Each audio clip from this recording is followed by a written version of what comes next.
SLFRS 16 කල්බදු. right.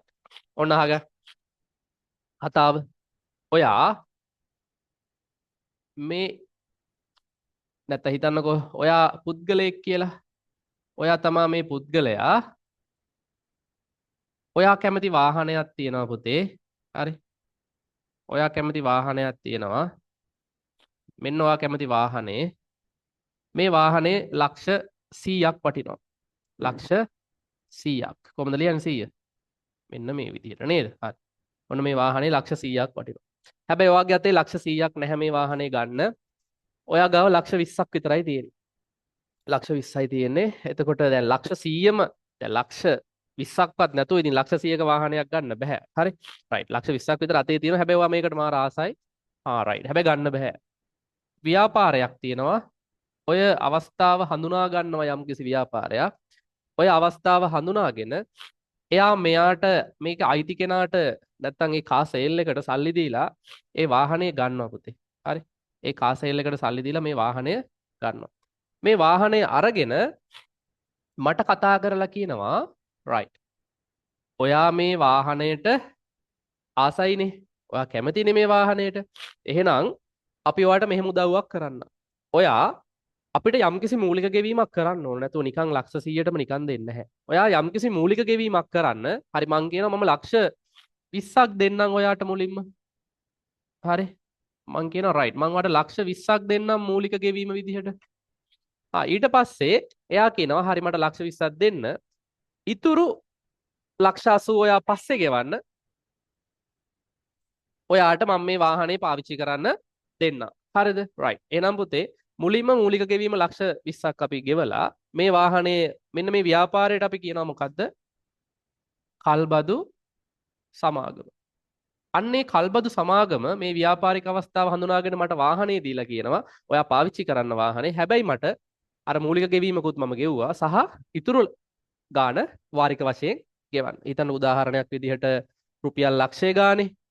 හරි. මාසෙකට රුපියල් ලක්ෂය ගානේ. අවුරුදු කීයක් ගෙවන්න ඕනේද? හිතන්නකෝ අවුරුදු 12යි අවුරුදු 8ක් ගත්තොත් 8යි 16යි 96යි. හරි. හිතන්නකෝ අවුරුදු 8ක් ගෙවනවා. අවුරුදු 8ක්. අවුරුදු 8ක් කියන්නේ මාස නම් කීයද පුතේ? 96යි නේද? 96යි. එතකොට මම ලක්ෂ කීයක් ගෙවනවද? ලක්ෂ ගානේ 96ක් කියන්නේ? ලක්ෂ 96ක් ගෙවනවා. හරි ප්‍රශ්නයක් තියෙනවා. මොකද්ද ප්‍රශ්නේ? මම තව වාහනයට ගෙවන්න ඕන ලක්ෂ 80යි. ඇයි මං ලක්ෂ 96ක් ගෙවන්නේ? ඇයි මං 16ක් වැඩිපුර ගෙවන්නේ? ලක්ෂේ වාහනේ වටින ලක්ෂ 100යි. හැබැයි ලක්ෂ 20ක් අතින් ගෙවලා මුලින්ම පස්සේ ගෙවනවා ලක්ෂ 96ක්. ඇයි මං ලක්ෂ එතකොට 96යි 20යි ඔක්කොම 116යි ලක්ෂ. එතකොට ඇයි පුතේ ලක්ෂයක් වෙච්ච එකට 116ක් වැඩිපුර ගෙවන්නේ? පොලිය. ඉතින් කල්බදු සමාගම ව්‍යාපාරයක්. එයා මට නිකන් වාහනේ පාවිච්චි කරන්න දෙන්නේ නැහැ අවුරුදු 8ක් යනකම්. එයා අවුරුදු 8ක් යනකම් එයා මගෙන් පොලියක් අය කරනවා. ඒක තමයි එයාගේ ව්‍යාපාරය. හරි. එතකොට ඔය වගේ සිද්ධියකට මට වාහනේ පාවිච්චි කරන්න පුළුවන්. ඔයා දන්නවා සංකල්ප පාඩමෙන් අපි කතා කරා මේ වාහනේ අයිතිය කාටද තියෙන්නේ? මේ වාහනේ අයිතිය පුතේ අවසාන වාරිකයේ ගෙවලා ඉවර වෙනකන් අයිතිය තියෙන කල්බදු සමාගමට. ඉතින් ඒ අපි පාවිච්චි කරාට අයිතිය තියෙන කල්බදු සමාගමට. ඉතින් අපි පාවිච්චි කරද්දී අපි එයාගෙන් ඕන ප්‍රයෝජන ගන්නවා. ඒ වත්කම හඳුනා ගන්න ඕනේ කවුද? නීත්‍ය අනුකූල අයිතිය තියෙන්නේ මෙයාට. හැබැයි වත්කම එයාගේ ජීවිත කාලය පුරා වත්කමෙන් ප්‍රතිලාභ ගන්න කවුද? අපි. හරි. කවුද එහෙනම් වත්කමසේ හඳුනා ගන්න ඕනේ කල්බදු සමාගමද අපිද? ඒ වාහනේ වත්කමසේ හඳුනා ගන්න ඕනේ අපි. නීතියෙන් අයිති නැතත් අපි වත්කමසේ හඳුනා ගන්නවා. ඇයි ඒ? අර සංකල්පයක් කියන මොන සංකල්පයේද? හරාත්මක භවයේ යථානුරූපී සංකල්පේ. නීතිය වැඩක් නැහැ. ඔයා ඒකේ ගනුදෙනුවේ හරය බලන්න.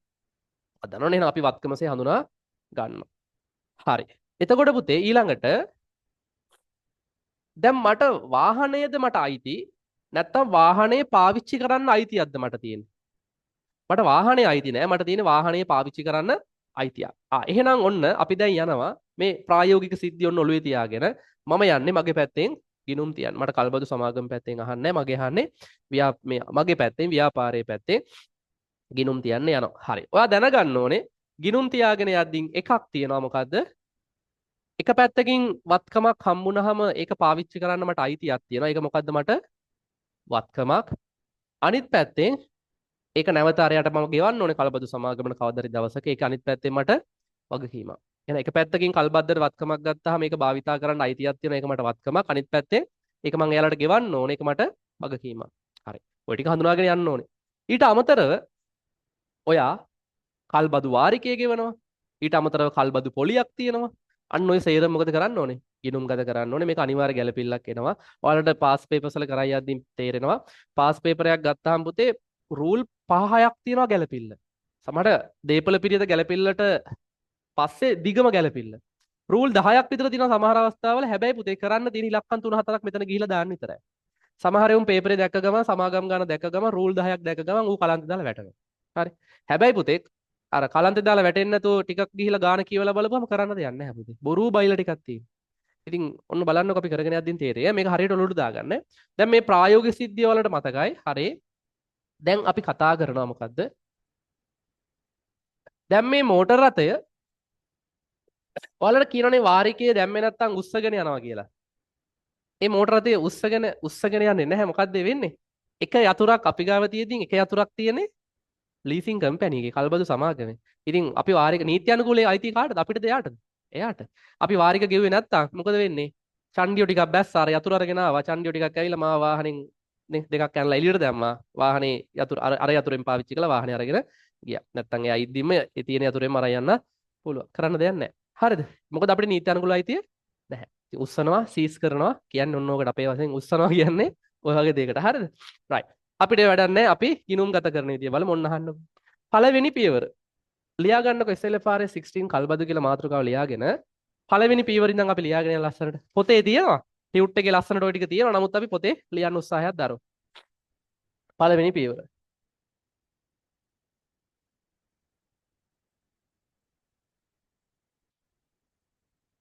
පළවෙනි පියවර.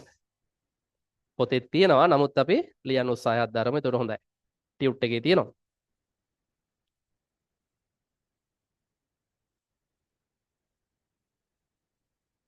හරි. SLFRS 16 කල්බදු.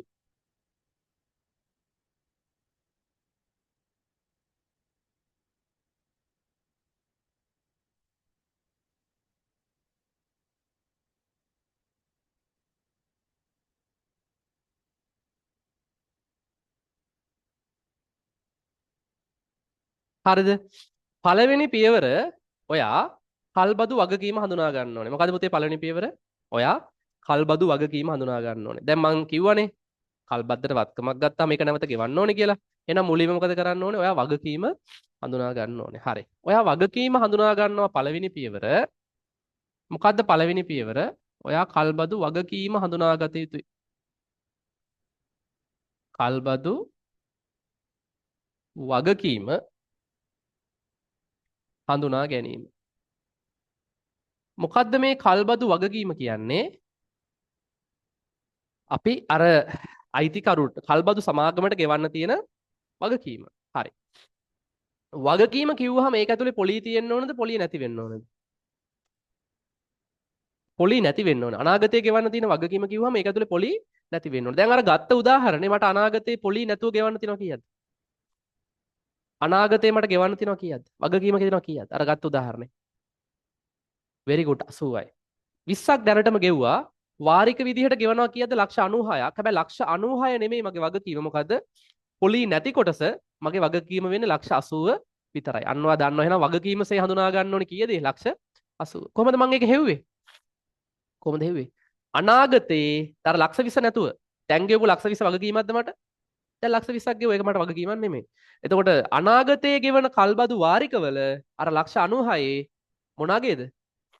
ඒක ඔයාලා ආර්ථික විද්‍යාව ඉගෙන ගන්නවා. අනාගතයේ ගෙවන කල්බදු වාරික ඇතුලේ පොලිය තියෙනවා. උද්දමනය තියෙනවා. ඒක ඇතුලෙන් මේ පොලිය උද්දමනය අයින් කරාම ඒකට නමක් කියනවා මොකද්ද? වර්තමාන අගය අද අගය.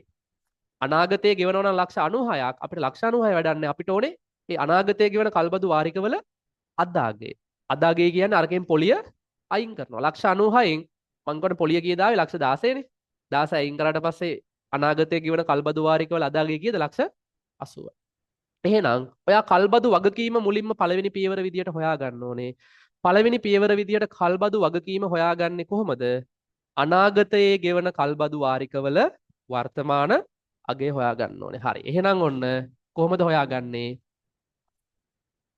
අනාගතයේ ගෙවන කල්බදු වාරිකවල වර්තමාන අගය සොයා ගැනීම. අනාගතයේ ගෙවන කල්බදු වාරිකවල වර්තමාන අගය සොයා ගැනීම. නොකියා කියන්නේ මොකද්ද? අනාගතයේ ගෙවන කල්බදු වාරික වලින් අනාගතයේ ඒ සම්පූර්ණ පොලිය අයින් කරන්න කියලා කියනවා. එක ක්‍රමයක් මේක. අනිත් ක්‍රමය මොකද්ද? අනාගතයේ ගෙවන කල්බදු වාරික වලින් අනාගතයේ වාරික තුල ඇතුළත් වාරිකයේ තීරණය කරන්නේ කල්බදු සමාගම. වාරිකය ඇතුලේ පොලිය තියෙනවද නැද්ද? වාරිකය ඇතුලේ අපි වාරිකයක් ගෙවදින් ඒ වාරිකය ඇතුලේ පොලියක් තියෙනවා, ණය අඩුවීමක් තියෙනවා. එහෙනම් අර අනාගතයේ කල්බදු වාරික ගත්තට පස්සේ ඒක ඇතුලේ තියෙන පොලිය අනාගතයේ වාරිකවල ඇතුළත් පොලිය ඉවත් කළ යුතුය. ඉවත් කළ පසු අනාගත කල්බදු වගකීම ලැබේ. හරි. පැහැදිලිද? දැන් අපි ගත්ත උදාහරණය ඕනනම් ඒ උදාහරණේ කොහෙන් හරි ලියා ගන්න පුතේ. මොකද්ද ගත්ත උදාහරණේ? අපි වාහනයක් ගත්තා ලක්ෂ 100යි. අපි වාහනයක් ගත්තා ලක්ෂ 100යි. මූලික ගෙවීම කීයද? මූලික ගෙවීම ලක්ෂ 20යි. අනාගතයේ වාරික ගෙවනවා අවුරුදු 8ක්. අවුරුදු 8ක් කියන්නේ පුතේ මාස අවුරුදු 8ක් කියන්නේ මාස කීයක්ද? මාස 96ක්. නෙමෙයිනේ මාස අවුරුදු 8ක් කියන්නේ මාස 96ක් තමයි. සෝරි මම වැරදුවා. හරි. මාස 96යි. අවුරුද්දකට අපි ගෙවනවා වාරිකය ලක්ෂයයි. එතකොට එනවා ලක්ෂ 96ක් අපි දැනටම ගෙවනවා. අන්න ඕකනේ අපි ගත්ත උදාහරණය නේද? හරි. ඒ උදාහරණයේ හැටියට අපි අනාගත වාරික 96යි වැඩි කිරීම 100 අනාගත වාරික වල අගය ලක්ෂ 96යි. මේකද වගකීම නැහැ. මෙතනින් පොලිය අයින් කරන්න ඕනේ. අනාගත පොලිය අපි පොලිය කොහොමද හෙව්වේ?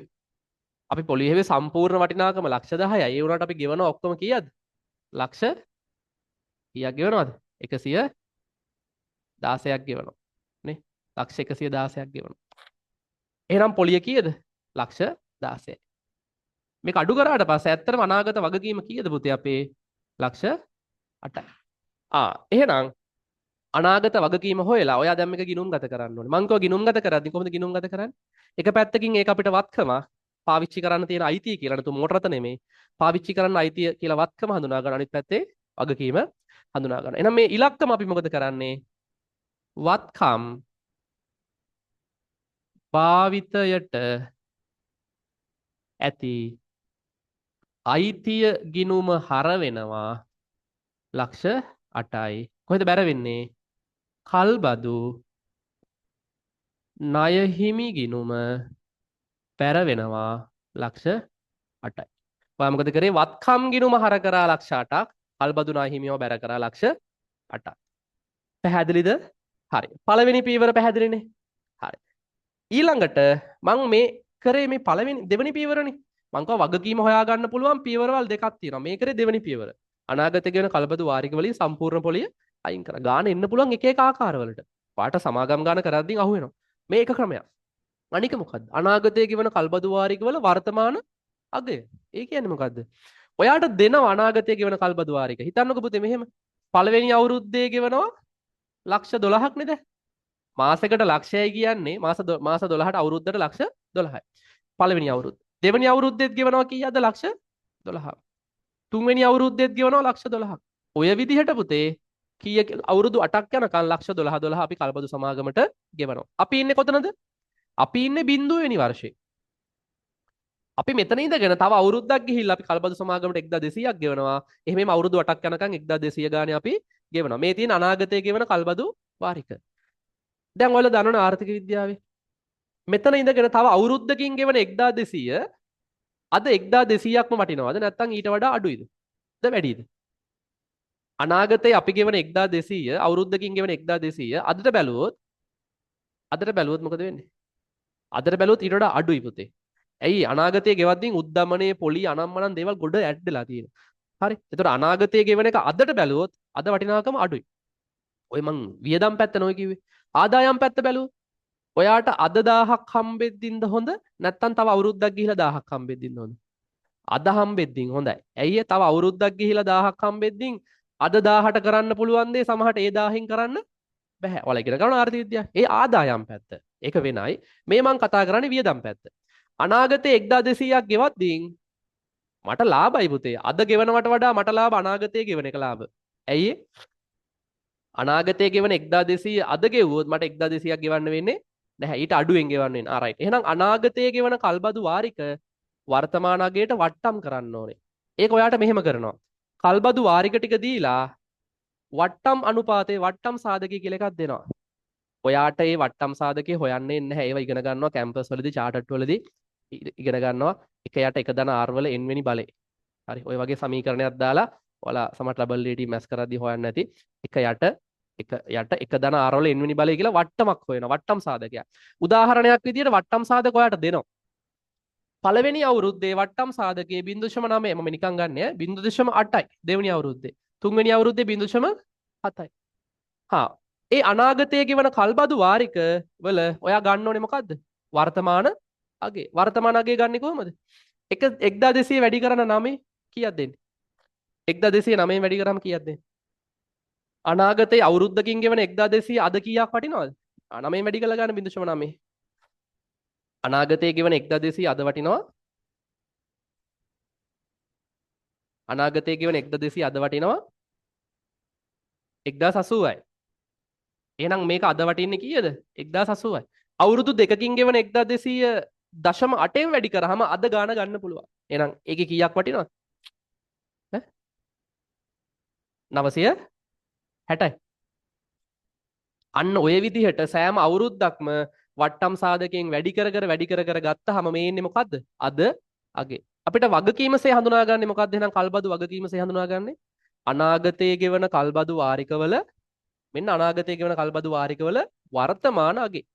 අනාගතයේ ගෙවන කල්බදු වාරික සේරම මේ විදිහට වර්තමාන අගයට ඩිස්කවුන්ට් කරලා වට්ටම් කරලා මේ ඔක්කොගෙම අගය ගත්තාම ඔයාට එන්නේ පුතේ ලක්ෂ 80යි. මේ ඔක්කොම ගත්තාම ඔයාට එන්නේ ලක්ෂ 80යි. ඉතින් මේ විදිහට හැදුවත් හරි මේ විදිහට හැදුවත් හරි ආපහු කියනවා. කල්බද්දකට වත්කමක් ගත්තාම ඔයාට එක පැත්තකින් වත්කමක් අනිත් පැත්තෙන් ඔයාට එක වගකීමක්. ඔයා පළවෙනි පියවර විදිහට මොකද කරන්න ඕනේ? මුලින්ම කල්බදු වගකීම හඳුනා ගන්න ඕනේ. කල්බදු වගකීම කොහොමද හඳුනාගන්නේ? කල්බදු වගකීම කියන්නේ මොකද්ද? අනාගතයේ ගෙවන කල්බදු වාරිකවල වර්තමාන අගේ. මම උදාහරණයක් ගත්තා. වාහනේ ලක්ෂ 100යි. මුලින්ම වාරිකයේ ගෙවනවා ලක්ෂ 20ක්. මූලික ගෙවීම ලොකු ගාණක් ගෙවන්න ඕන නැත්නම් වාහනේ ගන්න හම්බෙන්නේ නැහැ. ඔයාට ඕන ලක්ෂ 20ක් ගෙවුවා. පස්සේ තව ගෙවන්න තියෙන ලක්ෂ 80යි. හැබැයි ලක්ෂ 80 වෙනුවට ඔයා ගෙවනවා මං කිව්වා මාස 8 අවුරුදු 8ක් මාස 96ක් ලක්ෂ ගානේ ඔයා ගෙවනවා ලක්ෂ 116ක් ගෙවනවා. එතකොට 80ක් ලක්ෂ 100ක් ගෙවන්න තියෙන තැන මම වැරද්දුවා. මෙතන ඉන්නේ 96000යි. හරි. ඔයා මුලින්ම වාරිකයේ ලක්ෂ 20ක් ගෙවනවා. රයිට්. සෝරි. හරි. මුලින්ම ලක්ෂ 20ක් ගෙවනවා. ඊට පස්සේ ලක්ෂ 96ක් ගෙවනවා. ඔක්කොම ගෙවනවා කීයක්ද? ලක්ෂ 116ක්. ඉතින් ඇයි ඔයා ලක්ෂ 116ක් ගෙවන්නේ ලක්ෂ 100කට 16ක් වැඩිපුර ගෙවන්නේ පොලිය. හරි. ඉතින් පුතේ මං කිව්වා කල්බදු වගකීම හඳුනාගන්න එක ක්‍රමයක් මොකද්ද? අනාගතයේ ගෙවන සම්පූර්ණ කල්බදු වාරික වලින් අනාගතයේ ගෙවන ලක්ෂ 96ක් අඩු කරනවා. ඒක ඇතුලේ තියෙන පොලිය. අඩු කරාට පස්සේ එනවා මොකද්ද? කල්බදු වගකීම. අපි පියවරෙන් පියවර ගණන් හදයියන්. එතකොට මේක තේරෙනවා. අපි පියවරෙන් පියවර ගණනුත් හදලා සම්පූර්ණ ගණන් දෙක උත් හදලා පාස් පේපර් වල කල්බදු වලින් ආපු ගණන් ටිකක් හදමු. හරිද? රයිට්. අහන්න.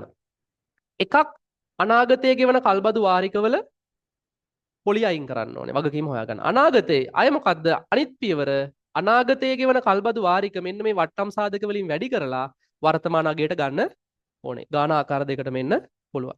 හරි? එහෙම ඉලක්කම හොයලා මොකද කරන්න ඕනේ? එක පැත්තකින් මෝටර රථ ගිණුම නෙමෙයි. අපිට මෝටර රථේ අයිති නෑ. අපිට අයිති ඒ වත්කම පාවිච්චි කරන්න අපිට අයිතියක් තියෙන. එහෙනම් එක පැත්තකින් වත්කම් භාවිතයට ඇති අයිතිය ගිණුම හර කරනවා ලක්ෂ 8යි. අනිත් පැත්තෙන් එක වගකීමක් මං ගෙවන්න ඕනේ කවදා හරි දවසක කල්බදු ණය හිමිය බැර කරනවා ලක්ෂ 8යි. හරි. පළවෙනි පියවර හරි. මේ දක්වා කරා. උදාහරණයක් මේක කොහෙන් හරි ලියාගෙන මේ දක්වා කරා. හරි. උදාහරණයක් කොහෙන් හරි ලියාගෙන ඔය දක්වා කරන්න ටක් ගන්න. SLFRS 16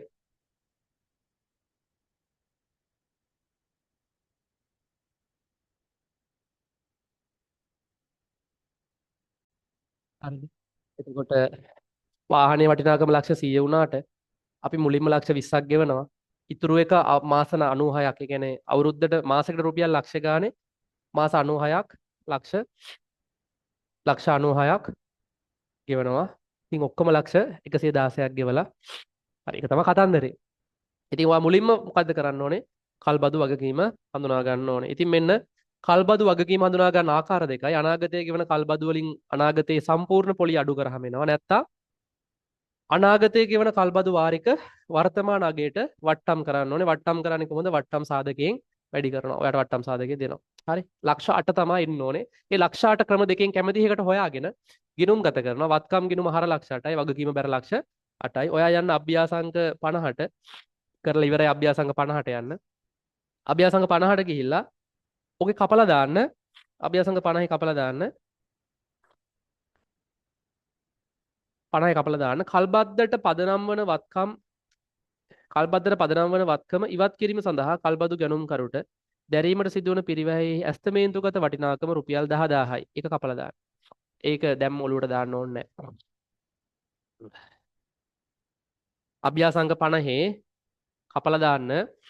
කල්බද්දට පදනම් වන වත්කම ඉවත් කිරීම සඳහා කල්බදු ගැනුම්කරුට දැරීමට සිදුවන පිරිවැයෙහි ඇස්තමේන්තුගත වටිනාකම රුපියල් 10000යි කියන එක කපලා දාන්න.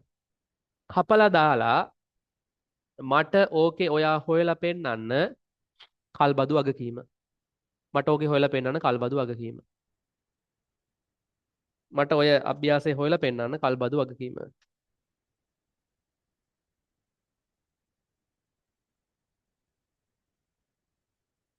alright.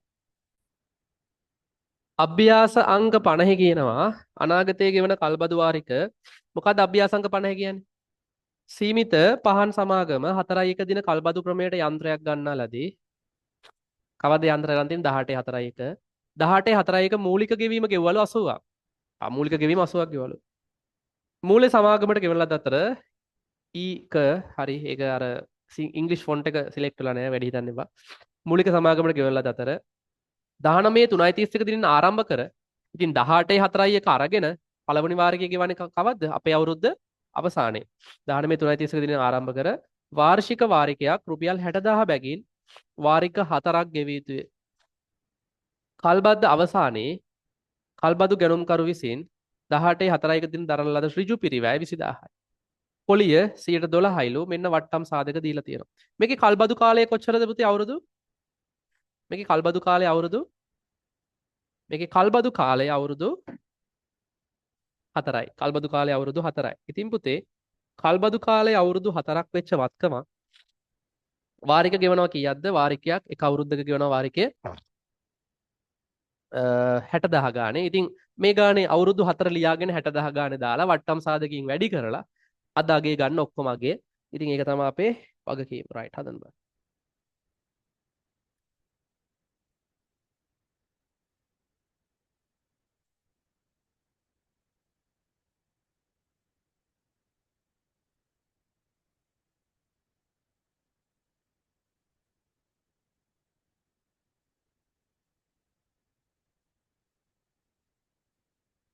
හරි. ටක් ගාලා හදන්න බලන්න.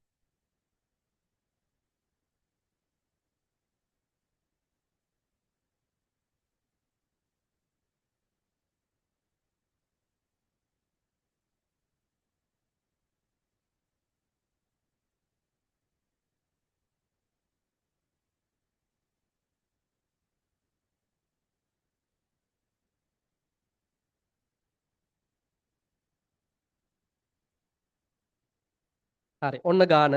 ඒ ගානේ පුතේ එයා කියනවා මොකද්ද? ඔන්න බලන්නකෝ. එයා කියනවා මොකද්ද? අනාගතයේ ගෙවන කල්බදු වාරිකවල වර්තමාන අගේ. ඉතින් මේ ක්‍රමයට හදන්න බෑ පුතේ. අනාගත වාරික දැනගත්තට අනාගතයේ පොලි අපි දන්නේ නැහැ. හැබැයි නම් මේ ක්‍රමයට හැදුවේ හැකි. මොකද්ද මේ ක්‍රමයට කොහොමද හදන්නේ? අපි ඉන්නේ බිඳුවෙනි වර්ෂයේ. අපි ඉන්නේ බිඳුවෙනි වර්ෂයේ. බිඳුවෙනි වර්ෂයේ හිටියට අපිට ඕනේ පළවෙනි අවුරුද්දේ ගෙවනවා 60000ක්. දෙවෙනි අවුරුද්දේ ගෙවනවා 60000ක්. තුන්වෙනි අවුරුද්දේත් 60000ක් ගෙවනවා. හතරවෙනි අවුරුද්දේත් 60000ක් ගෙවනවා. ඉතින් පළවෙනි අවුරුද්දේ වට්ටම් සාධකයේ කීයද? 8යි 9යි 3යි. වැඩි කරන්න. වර්තමාන අගයට ගන්න වැඩි කරන්න 8යි 9යි 3යි. ඊළඟට 60000 වැඩි කරන්න 7යි 9යි 7යි. ඊළඟට වැඩි කරන්න 7යි 1යි 2යි. ඊළඟට වැඩි කරන්න 6යි 3යි 6යි. වැඩි කරාම අදාගෙනවා කීයක්ද? 60000 වැඩි කරාම 8යි 9යි 3න් කීයක් එනවද? මට ටක් ගාලා ඉලක්කම් ටික කියයි යන්න.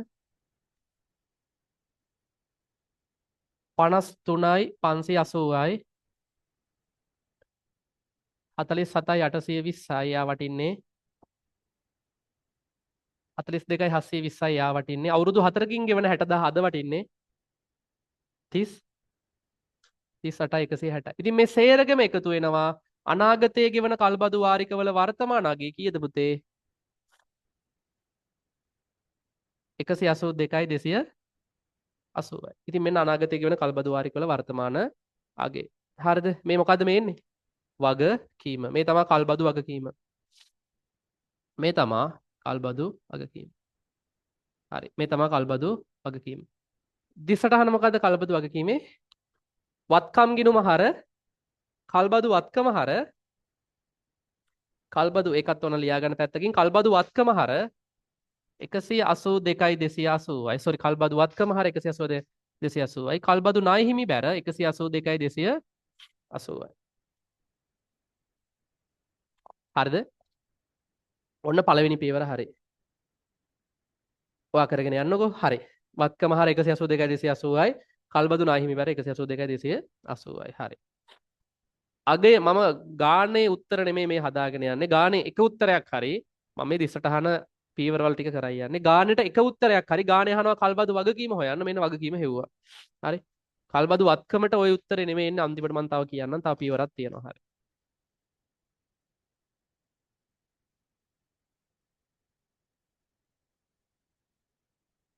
right. දිසටහන ලියුවද? හරි. මම මේක මකනවා. ඊළඟ පීවර මොකද්ද? මාත් එක කරගෙන යන්න. හරි පරක් වෙන්න එපා. පේන්නේ නැත්තම් ඉස්සරහට එන්න. ඈ? පේන්නේ නේද? හරි. ඊට පස්සේ හරි. මමත් එහෙමයි ඉස්සර මම ඒලෙවල් කාලේ මට හොඳට පෙවුණා. ඒලෙවල් කාලේ මං හිටියේ ළමයි 2000ක විතර ඉන්න පන්තියේ පිටින් පස්සේ කෙලවර ඉන්නේ. හරි. මට ඉස්සරහට යන්න මට ඉගෙන ගන්න බෑ ඉස්සරහට කියලා. හැබැයි ඩබල් ඒටි චාටර් කරගෙන යන කාලේ මගේ ඇස් පෙනීම දුර්වල වුණා. එක්වර ඒලෙවල් වලට වෙච්ච මහන්සියත් එක්ක මම ගේම් ගහන්න හැබැයි වෙලා හිටියයි කාලේ. ඒවත් එක්ක මගේ ඇස් පෙනීම දුර්වල වුණා. ඒත් මං ඉස්සරහට යන්නේ නැහැ. හැබැයි මං කරන්නේ පිටිපස්සට වෙලා අර යාළුවෙක්ගේ පොත බලාගෙන ලියන. ඌ නැති දවසට මං පන්ති යන්නෙත් නැහැ. ඇයි ඒ? ඌගේ පොත බලන් තමයි මං ලියන්නේ. බෝඩ් එකේ ලියන එක අර ඌ ලියා ගන්න පිටිපස්සට වෙලා මං ඌගේ පොත බලන් ලියා ගන්න. ඒ කියන්නේ පට්ට වදයක්. හැබැයි ඒත් ඉතින් මේවා එහෙම ක්ලාස් නෙවෙයිනේ ඉස්සරහට එන්න පුළුවන් ඈ හරි එතකොට පළවෙනි පියවර හරි අපි යනවා දෙවෙනි පියවරට ඔන්න කල්බදු වල දෙවෙනි පියවර මොකද්ද දෙවෙනි පියවර වත්කම හඳුනාගත්ත පළවෙනි පියවර සෝරි වගකීම හඳුනාගත්ත පළවෙනි පියවර දෙවෙනි පියවර මූලික ගෙවීම ඔයාලා ඔතනමයි නේ කරේ ගාන ලියාගෙන නැතනම නේ කරේ කමන්නේ දෙවෙනි පියවර මොකද්ද මූලික ගෙවීම වාර්තා කිරීම මූලික ගෙවීම වාර්තා කිරීම දැන් මේ ගානේ හැටියට නම් මූලික ගෙවීම කීයද පුතේ මුලින්ම ගෙවන ගෙවීම කීයද ලක්ෂ මේ ගානේ හැටියට මේ පොතේ ටියුට් එකේ නෙමෙයි මගේ ගානේ හැටියට ලක්ෂ 20යි මොකද්ද වෙන්නේ 38 තමයි මුදල් පාලන ගිණුම බැර දැන් මගේ උදාහරණේ හැටියට මුදල් පාලන ගිණුම බැර ලක්ෂ 20යි කොහෙද හර වත්කම් ගිණුම වත්කම් භාවිතයට ඇති අයිතිය ගිණුම හර ලක්ෂ 20යි. වත්කම් ගිණුම හර ලක්ෂ 20යි මුදල් ගිණුම බැර ලක්ෂ 20යි. දැන් බලන්න දැන් මේ ගානේ හැටියට නම් ඔයාගේ වත්කම් ගිණුමේ කීයක් තියෙනවද ඔයාගේ ටියුට් එකේ ගානේ හැටියට? වගකීම බැර වෙලා වත්කම හර වුණා කීයක්ද මුල් පියවර? ටියුට් එක ගන්න පැත්තක දාන්නකො මේක ගමුකෝ. මේකේ වගකීම ආවේ අපිට ලක්ෂ 80 නේ. වගකීම බැර වෙලා වත්කම හර වුණේ ලක්ෂ 80. අනිත් පැත්තේ මූලික ගෙවීම මුදල් බැර වෙලා වත්කම හර වුණා ලක්ෂ 20ක්. ඉතින් අපේ වත්කමේ වටිනාකම කීයද? ලක්ෂ 70ම අපේ වත්කමේ වටිනාකම කීයද? ලක්ෂ 100යි. හරිනේ ලස්සනට වත්කමේ වටිනාකම ආව නේද? වත්කම ලක්ෂ 100ක් වුණාට අනාගතේ මට ගෙවන්න තියෙන්නේ වගකීම කීයද? අනාගතේ ගෙවන්න තියෙන වගකීම ලක්ෂ 80යි. ලක්ෂ 80යි. වගකීම තියෙන්නේ ලක්ෂ 80. right. වගකීම ලක්ෂ 80යි. එහෙනම් දෙවැනි පියවර පළවෙනි පියවර මෙන්න මේ වගකීම වාර්තා කරා, වත්කම වාර්තා කළා, වගකීම වාර්තා කරා. දෙවැනි පියවර මූලික ගෙවීම වාර්තා කරනවා. මූලික ගෙවීමක් නැත්තම් පාඩු වෙන්න. මූලික ගෙවීමක් තියෙනවා සාමාන්‍යයෙන් ප්‍රැක්ටිකලි. ඉතින් ප්‍රැක්ටිකලි තමයි ගණ හැදෙන්නේ. අනිවාර්ය මූලික ගෙවීමක් ඇති. මුදල් බැර අදාළ වත්කම් ගිණුම අර. එයා එක්සෑම් එකේ ගානේ කවදාවත් අපිට හරබැර කරන්න එන්නේ නැහැ. සාමාන්‍යයෙන් ওই මුදල් ගිණුමට බැර කරන්න ජීවිතයට එන්නේ නැහැ. මුදල් ගිණුම එයා වාර්තා කරලා තියෙන්නේ. සාමාන්‍යයෙන් එක්සෑම් එකේ ගානේදී මේ මූලික ගෙවීම කොහේ හරි ලියලා තියෙන්නේ. මුදල් බැර කරලා ඒ මූලික ගෙවීම ගෙවුව එක කොහේ හරි ශේෂ පිරික්සුමට හර කරලා තියෙන පුතේ. අපි ගණන් කරා යද්දී බලමු. එතකොට ඔයාට තියෙන්නේ ඒ අදාළ තැනින් අයින් කරලා වත්කම් ගිණුමට දාන තමයි තියෙන්නේ ඔයාට. හරි අපි බලමු. එහෙනම් ඕන දෙවෙනි පියවරත් හරි. පළවෙනි පියවර වගකීම හඳුනාගත්තා. වත්කම හර වගකීම බැර. දෙවෙනි පියවර මූලික ගෙවීම වාර්තා කරනවා. මුදල් බැර වත්කම් ගිණුම හර. right. මේකත් පියවර ටික ලියාගෙන ඊට පස්සේ ඔයා ඔය ගානට අදාළව ඒ දෙවෙනි පියවර කරා. මේකත් ඔයා ලියාගෙන ඔයා ඔය ගානක් හැදුවනේ අභ්‍යාසංග 50. ඒකට අදාළව දෙවෙනි පියවරත් කරලා මට වත්කමේ යගේ වගකීම යගේ කියන්න බෑන් කීයද කියලා.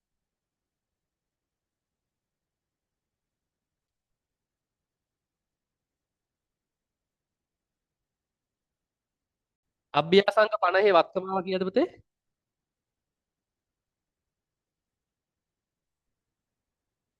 හරි අභ්‍යාසංග 50 මුළු වගකීම කීයක් ආවද අන්තිමට වගකීම? පළවෙනි පියවරෙන් අපි වගකීම හේවන කීයක් ආවද? ඈ 1,82,182යි 280යි 1,82,280යි වගකීම බැර 1,82,280යි පළවෙනි පියවර හරි වත්කමට දැම්ම කීයද මූලික ගෙවීම තිබ්බා මේ ගානේ කීයද 80ක් මුදල් බැර වත්කම් ගිණුම හර 80යි හරි right මේ දැම්මේ මොකද්ද වගකීම මේ දැම්මේ මොකද්ද මූලික ගෙවීම පැහැදිලිද හරි ඔන්න දෙවෙනි පියවරත් හරි කරා යනවා නේද right දෙවෙනි පියවරත් හරි දෙවෙනි පියවර ලියාගෙන ඔයාගේ ගානේ හැටියට මේක ගහගන්න ඉච්චරයි ඔයාගේ අභ්‍යාසංග 50ම දිගටම කන්ටිනියු කරා යම් මගේ ගාන ඕනේ හරි අභ්‍යාසංග 50 කන්ටිනියු කරා යම් දැන් ඔයාලට අභ්‍යාසංග 50 ඔයාගෙන් ඇහුවොත් වත්කම යගේ කීයදලා කියලා කීයද වත්කම යගේ දැන් මේ ගාන පටන් ගන්නෙ කවදටද 18 4යි 1ට 18 4යි 1ට වත්කම යගේ කීයද මේ ඔක්කොගෙම එකතුව දැන් 18 4යි 1ට වත්කම යගේ කීයද 18 4යි 1ට පටන් ගත්තට 19 3යි 31ට පාගේ ශේෂය කීයද පාගේ ශේෂය වත්කමේ පාගේ ශේෂය කීයද 262යි 280ද 262යි 280යි නේ එහෙනම් වාගේ වත්කම යගේ කීයද වගකීමයි මූලික ගෙවීමයි දෙකම එකතු වුනහම වත්කම යගේ 262යි 280යි හරි මේ ගානේ සෝරි තව පියවරක් තියෙනවා මේ ගානේ තව කෑල්ලක් තියෙනවා මම ඒක දැක්කේ නැහැ හරි ඔහොමම තුන්වෙනි පියවරත් ලියා ගන්නකො තුන්වෙනි පියවර තමයි දැන් මූලික ගෙවීම වාර්තා කරා හරිනේ හරි තුන්වෙනි පියවර ගිණුම තුලනය කරන්න එපා චුට්ටක් ගිණුම තියන්න හරි මේ ගිණුම චුට්ටක් තියන්න තුන්වෙනි පියවර මොකද්ද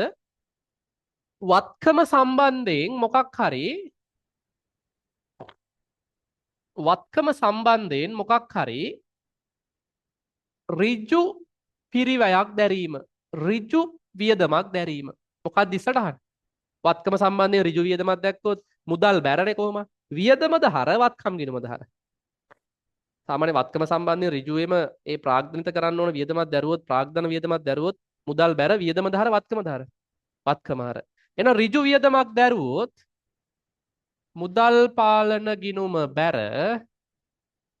අදාළ වත්කම් භාවිතයට ඇති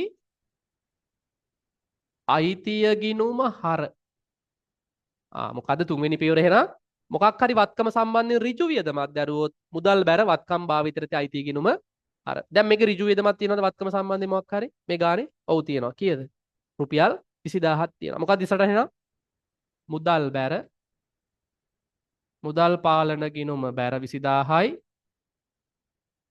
වත්කම් ගිණුම හර 20යි. හරි. එහෙනම් දිසටහන මොකද වෙන්නේ? මුදල් බැර වත්කම් ගිණුමට තව අගයක් එනවා පුතේ. මේක නෙමෙයි අගේ. එහෙනම් වත්කම් ගිණුමට තව අගයක් එනවා. මොකද්ද? 20000ක අගයක් එනවා වත්කම් ගිණුමට ඍජු වේදම්. හරි. 18 4යි 1 මුදල් මම ඒක ඍජු වියදම් කියලාම ලියනවා පුතේ. ඍජු වියදම් 20යි. එහෙනම් දැන් පාගේ ශේෂය කීයක් එනවද වත්කමේ? පාගේ ශේෂය කීයක් එනවද? තගල කියන්න. 282යි 280යි. 282යි 280. ඔන්න වත්කමයාගේ. හරි. ඔයා දෙවෙනි පියවරත් ලියලා තුන්වෙනි පියවරත් ලියලා මේ අදාළ ගිණුම් ටික ගහගන්න. ඒ තුන්වෙනි පියවරට නිකන් අදාළව මේ ගිණුම් ටික ගහගන්න. හරි. මේ අපි කරේ පළවෙනි පියවර. මේ කරේ පළවෙනි පියවර. මම මුදල් ගිණුම ගැහුවේ නෑ ඒක ඕනේ නෑ. මම මේ කරේ පළවෙනි පියවර. මේ පළවෙනි පියවර. මේ දෙවෙනි පියවර. මේ තුන්වෙනි පියවර. මුදල් ගිණුම් බැර කරේ නෑ. ඔන්න පියවරවල් තුනක් හරි.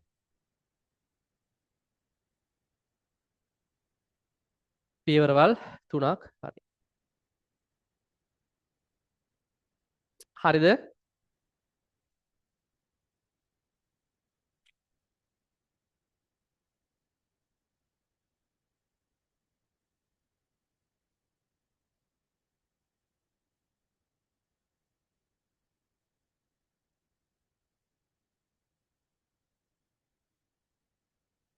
පියවරවල් තුනක් හරි.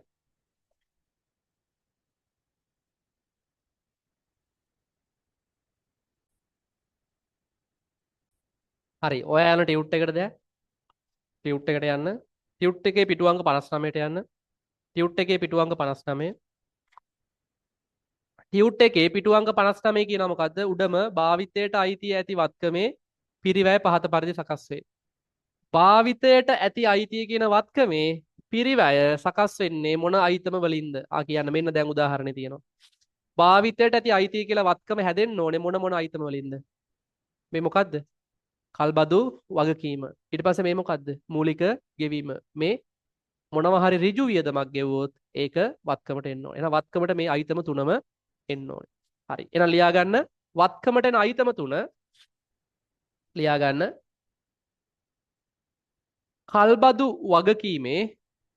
කල්බදු වගකීමේ එක කල්බදු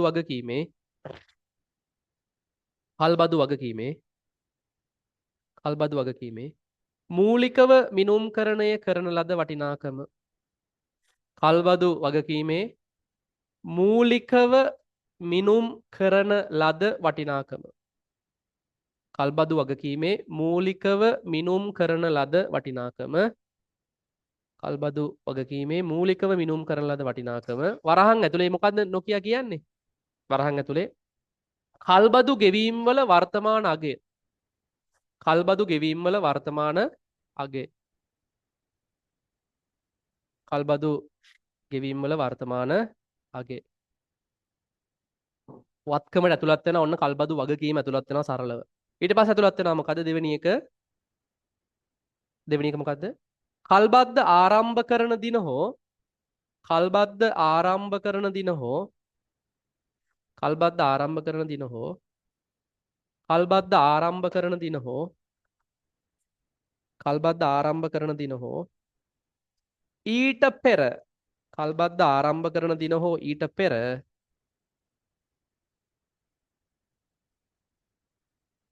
කල්බද්ද ආරම්භ කරන දින හෝ ඊට පෙර සිදු කරන ලද ගෙවීම. සිදු කරන ලද ගෙවීම. සිදු කරන ලද ගෙවීම. නොකිය කියන්නේ මොකද්ද? ආරම්භය හෝ ඊට පෙර ගෙවනවා කියන්නේ මොකද්ද? වරහන් ඇතුළේ ලියා ගන්න මූලික ගෙවීම. මූලික ගෙවීම. මූලික ගෙවීම. මූලික ගෙවීම. මූලික ගෙවීම. තුන්වෙනි එක මොකද්ද? වත්කම සම්බන්ධයෙන් ගෙවූ ඍජු වියදම්. වත්කම සම්බන්ධයෙන් ගෙවූ ඍජු වියදම්. වත්කම සම්බන්ධයෙන් ගෙවූ ඍජු වියදම්. වත්කම සම්බන්ධයෙන් ගෙවූ ඍජු වියදම්. හරිද ළමයි? වත්කම සම්බන්ධයෙන් ගෙවූ ඍජු වියදම්. right නියමයි. ඊළඟට ටියුට් එකේ පල්ලහැට එන්න කල්බදු වගකීම. මොකද්ද කල්බදු වගකීම කියන්නේ දැන් දන්නවා. අනාගතයේ ගෙවන කල්බදු වාරිකවල වර්තමාන අගේ කියව ගන්න. පිටු අංක 59 කියව ගන්න.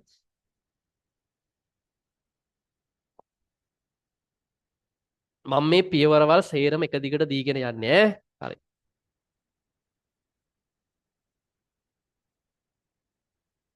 right. කල්බදු වගකීම කියන්නේ මොකක්ද කියලා දන්නවා. ඒකේ තියෙනවා. right. එහෙනම් පුතේ අහන්න. සාමාන්‍යයෙන්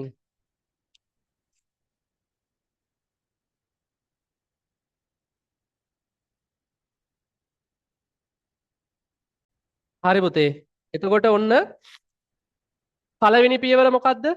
කල්බදු වගකීම හඳුනා ගත්තා. දිස්සටහන මොකද්ද? දිස්සටහන මොකද්ද කියන්නේ? දිස්සටහන භාවිතයට ඇති අයිතිය නේද? භාවිතයට අයිතිය ඇති වත්කම් නේ. භාවිතයට අයිතිය ඇති වත්කම්. ඒක තමයි වත්කමේ නම. හරිද? අපිට යාව තියෙන්නේ පාවිච්චි කරන්න අයිතියක් විතරයි. නීතියෙන් අයිති නැහැ. හරි? නීතියෙන් අයිති නැත. ඔයාට ඕන විදිහට පාවිච්චි කරන්න පුළුවන් නම් ඒක ඔයාගේ වත්කම. හරි. භාවිතයට මොකක්ද තියෙන්නේ? අයිතිය ඇති වත්කම. හර වුණා කීයද ඔය ගානේ හැටියට නම්? හර වුණා කීයද? මම මැකුව මොකද උඩට ගන්න ඕනින්ද කීයද? 1,82,280යි. 1,82,280. ඊළඟට මූලික ගෙවීම මුදල් බැර වත්කම් ගිණුම හර කීයක්ද මූලික ගෙවීම තිබ්බේ 80000යි. ඍජු ගෙවීම මුදල් බැර වත්කම හර 20යි. ඉතින් වර්ෂයේ අවසානයේ වත්කමට යන්නේ ඔච්චරයි. වර්ෂයේ අවසානයේ වත්කම යගේ කීයද? 2,82,280යි. 2,82,280යි පාගේ ශේෂය. ඉතින් දරුවනේ ඊළඟ පියවරට අපි යනවා. ළමයි. මේත් වත්කමක්. දීපල පිරියත වගේම මේත් වත්කමක්. ෂෙයා කරන්න ඕනේද නැද්ද? ෂෙයා කරන්න ඕනේද නැද්ද? ෂෙයා කරන්න ඕනේ. හරි. ඔන්න අහගන්න. දැන් වත්කම ෂෙයා කරන්න යනවා. කීවෙනි පියවරද? හතරවෙනි පියවර. හතරවෙනි පියවරට යනවා. මේක දිග වැඩිින්ද මම ඒක දැන් ලියන්නේ නැහැ. කල්බදු වත්කම ෂෙයා කිරීම. කල්බදු වත්කම ෂෙයා කිරීම. ඔන්න අහගන්න කල්බදු වත්කම ෂෙයා කරන එකේ නීතිය. ඔන්න අහගන්න. වත්කමක් ෂෙයා කරන්නේ කොහොමද? වත්කමේ පිරිවැයෙන් අඩු කරනවා සුන්බුන් අගය බෙදනවා මොකෙන්ද? ඔයා දන්න ක්‍රමේ තමා ඵලදායි ජීව කාලය. right. මේකේ තව දෙයක් වෙනස් වෙනවා ඔන්න අහන්න. වත්කමක් ගන්නවා කල්බද්දට. වත්කම ඔයා ගන්න අවුරුදු 5කට. වාරික කීයකටද ගන්න අවුරුදු 5කට. හැබැයි ඒ වත්කමේ ජීවිත කාලය අවුරුදු 10යි. මොකද ඔයා කල්බද්දකට වත්කම ගන්න අවුරුදු 5ක් පාවිච්චි කරන්න. හැබැයි එයාගේ ජීවිත කාලය අවුරුදු 10යි. හරි. නීතිය තමා ඔයා මෙයාව ෂෙයා කරන්න ඕනේ ඔයත් එක්ක හිටපු කාලෙට. දීපල පිරියතත් එහෙමනේ. ඔයා මෙයාව ෂෙයා කරන්න ඕනේ ඔයත් එක්ක හිටපු කාලෙට. හරි. මම කියනවා ඔයා වත්කමක් ගන්නවා කල්බද්දට සාමාන්‍යයෙන් ප්‍රැක්ටිකලි වෙන්නේ මොකද්ද? අවුරුදු 5 අවසානයේ වාරික ගෙවලා ඉවරුණාට පස්සේ වත්කම ඔයාට අයිතිද අයිති නැද්ද? වත්කම ඔයාට අයිති වෙනවා අවුරුදු 5 අවසානයේ. එහෙනම් ඔයත් එක්ක එයා ඉන්නේ අවුරුදු 5ද නැත්නම් අවුරුදු 10ම ජීවිත කාලයම ඔයත් එක්ක එයා ඉන්නවද? වත්කම අවුරුදු 5 කල්බදු කාලයේ අවසානයේ වත්කම ඔයාට හම්බ වෙනවා. ඉතින් වත්කම ඔයාට හම්බ වෙනවා නම් ඔයත් එක්ක එයා අවුරුදු 10ම ඉන්නවා. එහෙනම් ෂෙයා කරන්නත් ඕනේ අවුරුදු 10යි. හැබැයි සමහර අවස්ථාවල තියෙනවා කල්බදු කාලයේ අවුරුදු 5 අවසානයේ වත්කම ඔයාට හම්බ වෙන්නේ නැහැ. වත්කම ආපහු කල්බදු සමාගමට දෙන්න ඕනේ. එහෙනම් ඔයා එයාව පාවිච්චි කරේ මේ වත්කම පාවිච්චි කරේ අවුරුදු 10ද අවුරුදු 5ද? ඔයත් එක්ක හිටිය අවුරුදු 5යි. එහෙනම් ෂෙයා කරන්නත් ඕනේ අවුරුදු 5. සරල නීතිය එච්චරයි. ඔයා බලන්න වත්කම ඔයත් එක්ක කොච්චර කාලයක් ඉන්නවද? කල්බදු කාලේ අවසානයේ වත්කම ඔයාට හම්බ වෙනවා. ඒ කියන්නේ ඔයත් එක්ක එයාගේ ජීවිත කාලය පුරාවටම ඉන්නවා. එහෙනම් එයා ෂෙයා කරන්නත් ඕනේ ජීවිත කාලය පුරාවටම. හැබැයි කල්බදු කාලේ අවසානයේ වත්කම ඔයාට හම්බ වෙන්නේ නැහැ. එහෙනම් එයා ඉන්නවත් එක්ක කල්බදු කාල සීමාව තුල විතරයි. එහෙනම් ඔයා ෂෙයා කරන්නත් ඕනේ කල්බදු කාල සීමාව පුරාවට විතරයි. හරි. ඵලදායී ජීව කාලයෙන් බෙදෙනවා. නැත්තම් අය මොකෙන්ද බෙදෙන්නේ? කල්බදු කාලය. හරි. හරි. නිදිමත නම් නිදිමත නැති කරගයිල්ල ඈ. ජීවිත කාලය බෙදෙනවා කල්බදු කාලෙ. මොකෙන් දෙකෙන් එකයි. පිරිවැයෙන් සුන්බුන්නගේ අඩු කරා එක්ක ඵලදායී ජීව කාලයෙන් බෙදෙනවා නැත්තම් කල්බදු කාලයෙන් බෙදෙනවා. දෙකෙන් එකක් ඔයා කරන්න ඕනේ. ෂය සාමාන්‍ය විදියට ෂය හෙව්වා.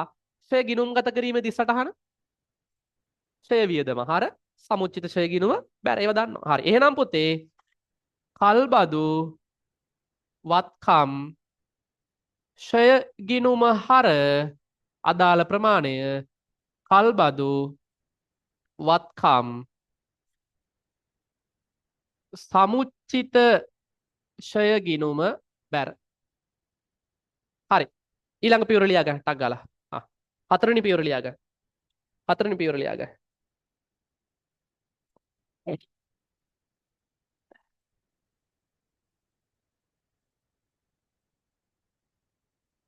හතරවෙනි පියවරට උග්ගල ලියා ගන්න. ඔව්.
අභ්‍යාසංක 51 එයා කියනවා මොකද්ද?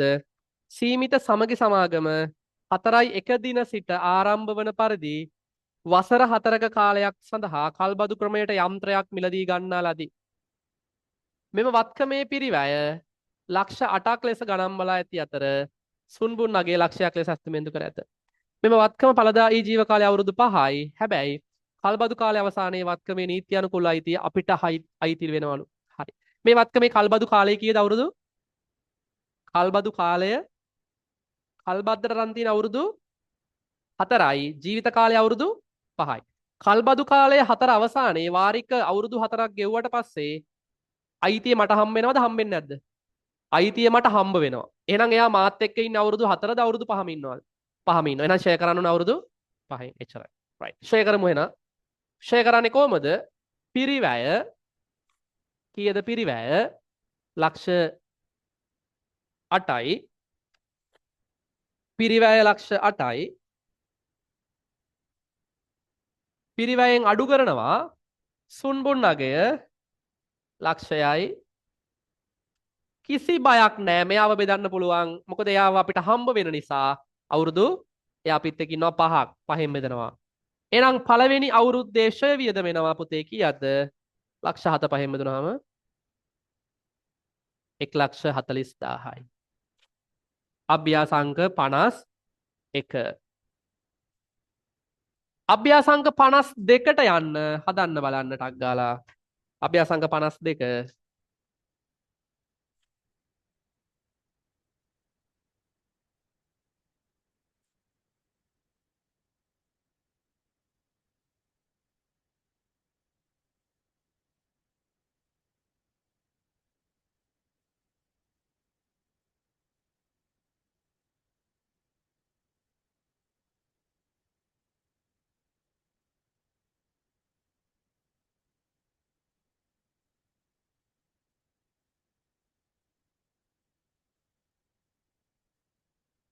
අභ්‍යාසාංක 52 කියනවා එයාගේ කල්බදු කාලය අවුරුදු 4යි ජීවිත කාලය අවුරුදු 5යි. අවසානයේ අපිට හම්බ වෙනවද හම්බෙන්නේ නැද්ද? අවසානයේ අපිට හම්බ වෙන්නේ නැහැ. එහෙනම් අපිත් එක්ක ඉන්න අවුරුදු 5ක ඉන්නවද නැත්නම් අපිත් එක්ක අවුරුදු 4ද ඉන්නේ? අපිත් එක්ක අවුරුදු 4යි. එහෙනම් ෂෙයා කරන්නත් ඕනේ අවුරුදු 4න්. එහෙනම් පුතේ ලියනවා මොකද්ද? ෂෙයා හොයන්නේ කොහමද? වත්කමේ පිරිවැය ලක්ෂ 6යි. වත්කමේ සුන්බුන් අගය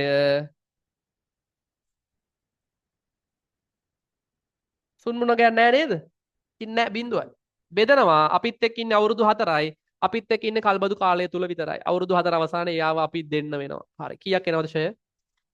150යි. ඔච්චරයි. ෂය වියදම හර සමුචිත ෂය බැර ගින්නර. හරි. ඊට පස්සේ අපි යනවා ඊළඟ පියවරට. පියවරවල් කීයක් ඉවරද? පියවරවල් 4ක් ඉවරයි. මුලින්ම වගකීම හඳුනාගත්තා. මූලික ගෙවීම දැම්මා. ඍජු ගෙවීම දැම්මා. වත්කම ඉවර හින්දා අවුරුද්ද අවසානයේ වත්කම ෂය කළා දැම්මා. වත්කම පැත්තෙන් කරන්න තියෙන ඔක්කොම ඉවරයි දැන්. දැන් යනවා වගකීම පැත්තට. තව ඉතුරුයි මොකද්ද? කල්බදු අපේ අවුරුද්දේ කල්බදු පොලිය වාර්තා කරේ නෑ. කල්බදු අපේ අවුරුද්ද අවසානයේ කල්බදු වාරිකය ගෙවීම වාර්තා කරේ නැහැ. ওই පියවරවල් දෙකට යනවා ඊළඟට. හරි. ඊළඟට වත්කම ඉවරයි. වත්කම ඉවරයි. මම වත්කම මකනවා. දැන් වත්කම වැඩක් නැති නිසා වත්කම ඉවරයි. ඊළඟට යනවා මොකේටද? කල්බදු වගකීමට. පස්වෙනි පියවර තමා දැන් කල්බදු වගකීම අපිට කීයක් තියෙනවද පුතේ? කල්බදු ණය හිමියා 18.4 නේද මේක? 18.4ද නැද්ද? කල්බදු වගකීම අපි ගත්ත උදාහරණය අභ්‍යාසංග 50 උදාහරණය 18.4 කල්බදු වගකීමාව කීයක්ද? 182.280ක්. අවුරුද්දෙම කල්බදු ණය හිමියාට ගෙවන්න තිබ්බ 182.280ක්. කවද්ද වත්කම ගත්තේ? අවසානයේද ආරම්භයේද? වත්කම ගත්තේ ආරම්භයේ. එහෙනම් අවුරුද්දම වගකීම තිබ්බා. අවුරුද්දෙම පොලිය ගෙවන්න ඕනේද නැද්ද? ඕනේ. හැබැයි කල්බද්දට ගත්තේ අවුරුද්ද අවසානයේ නම් ඒ අවුරුද්දට පොලිය ගෙවන්න ඕනේද? නෑ. පොලිය ගෙවන්න ඕනේ. හැබැයි මේක ගත්තේ මුල. එහෙනම් පොලිය ගෙවන්න ඕනේ. හරි. ඊළඟ පියවර තමා කල්බදු පොලිය වාර්තා කිරීම. කල්බදු පොලිය කොහොමද වාර්තා කරන්නේ? හොයන්න ඕනේ ඔක්කොටම කලින් නේද? කල්බදු පොලිය කොහොමද හොයන්නේ? කල්බදු වගකීම තියෙනවා. කල්බදු වගකීම වැඩි කරනවා පොලි ප්‍රතිශතය. දැන් මේකේ කල්බදු වගකීම කීයද? 182.280යි. පොලි ප්‍රතිශතය ගානේ තියෙනවා කීයද?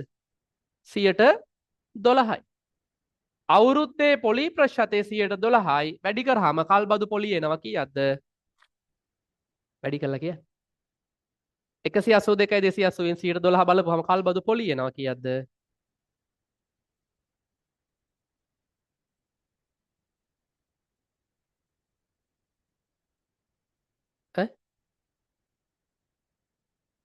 21,873.6යි. මෙන්න කල්බදු පොලිය. කොහොමද ගිණුම් ගත කරන්නේ? කල්බදු පොලිය එක පැත්තකින් අපිට වියදමක්. අනිත් පැත්තෙන් ගෙව්වේ නෑ. අනිත් පැත්තෙන් වගකීමක්. එහෙනම් කල්බදු පොලි වියදම් ගිණුම හර කල්බදු පොලි වියදම් ගිණුම හර 21,873.6යි. කල්බදු පොලි වියදම් ගිණුම හර අනිත් පැත්තේ ගෙවිය යුතු කල්බදු පොලිද නැත්නම් කල්බදු ණය හිමියාටම බැර කරනවද? අන්න පුතේ වෙනස් වෙන තැන මොකේද බැර වෙන්නේ? ගෙවිය යුතු කල්බදු කියලා වෙනත් වගකීමකට දාන්නේ නැහැ. බැර කරනවා කොහෙටද? කල්බදු ණය හිමියාටම. දැන් මේ 182 ඇතුලේ මෙහෙට ආවා. ඔය පේනවනේ. ආයෙතින් වැඩක් නැහැ. තනි භාවනා කරපියත් අපි ගිහිල්ලා. මෙතන බහුභූතය වගේ මෙතන රූපේ තිබ්බට වැඩක් නැහැ. හිත තියෙන්නේ ගිහිල්ලා නම් හිත කොච්චර කියලා දුනත් වැඩක් නැහැ. ඊට පස්සේ කියනවා බෑලු. පන්තියේ තියෙන වෙලාවේ පන්ති ඉවර කරගන්න නැතුව ආයෙ ගෙදර ගිහිල්ලා දැන් බලන්න කාලයක් නැහැ. තියරියක් වේවා ගානක් වේවා පන්තියෙන් ඉවර කරගන්න 80ක් 90ක්. ආයෙ ගෙදර ගිහිල්ලා බලන්න කාලයක් නැහැ. පස්සට දැම්මොත් පස්සට දැම්ම තමයි. ඕන තරම් උදාහරණ තියෙනවනේ. හරි. ඉතින් දැම්ම ඉවරයක් කරගන්න. සිහියෙන් ඉන්න මෙතන. හිත ගියපු තමන් කටක් ගාලා හිත ගන්න. හරිද? මෝඩ වෙන්න එපා. හරි. කල්බදු පොලිය වාර්තා කිරීමේ දිත්ත සටහන මොකද්ද? කල්බදු පොලී වියදම හර කොහෙද බැර කරන්න කිව්වේ? කල්බදු ණය හිමියටම. දැන් 182 ඇතුලේ පොලී තියනවද මේක ඇතුලේ වගකීම ඇතුලේ? නෑනේ අපි මතකද මේකේ පොලී අයින් කරානේ. වට්ටම් කරලා පොලී අයින් කළා දැම්මනේ. දැන් මොකද කරන්නේ? පොලී අයින් කරලා පළවෙනි අවුරුද්දේ පොලිය මේ ඇතුළට දානවා. කල්බදු පොලී වියදම හර කල්බදු ණය හිමි ගිණුම බැර 21873.6. පොලී වියදම හර කරා අනිත් පැත්තෙන් පොලී වියදම හර කරා කල්බදු පොලී වියදම හර කරා කල්බදු පොලිය හර කරා කීයක්ද? 21873.6යි. ණය හිමියා බැර කරා කවදටද වර්ෂ අවසානයේ 3.31ට පොලිය 21873.6. හරි. ඒ පියවරත් කරා. ඒ පියවරත් කරා. කල්බදු පොලිය වාර්තා කරා. තව එක පියවරයි තියෙන්නේ කලබල වෙන්න එපා. හරි.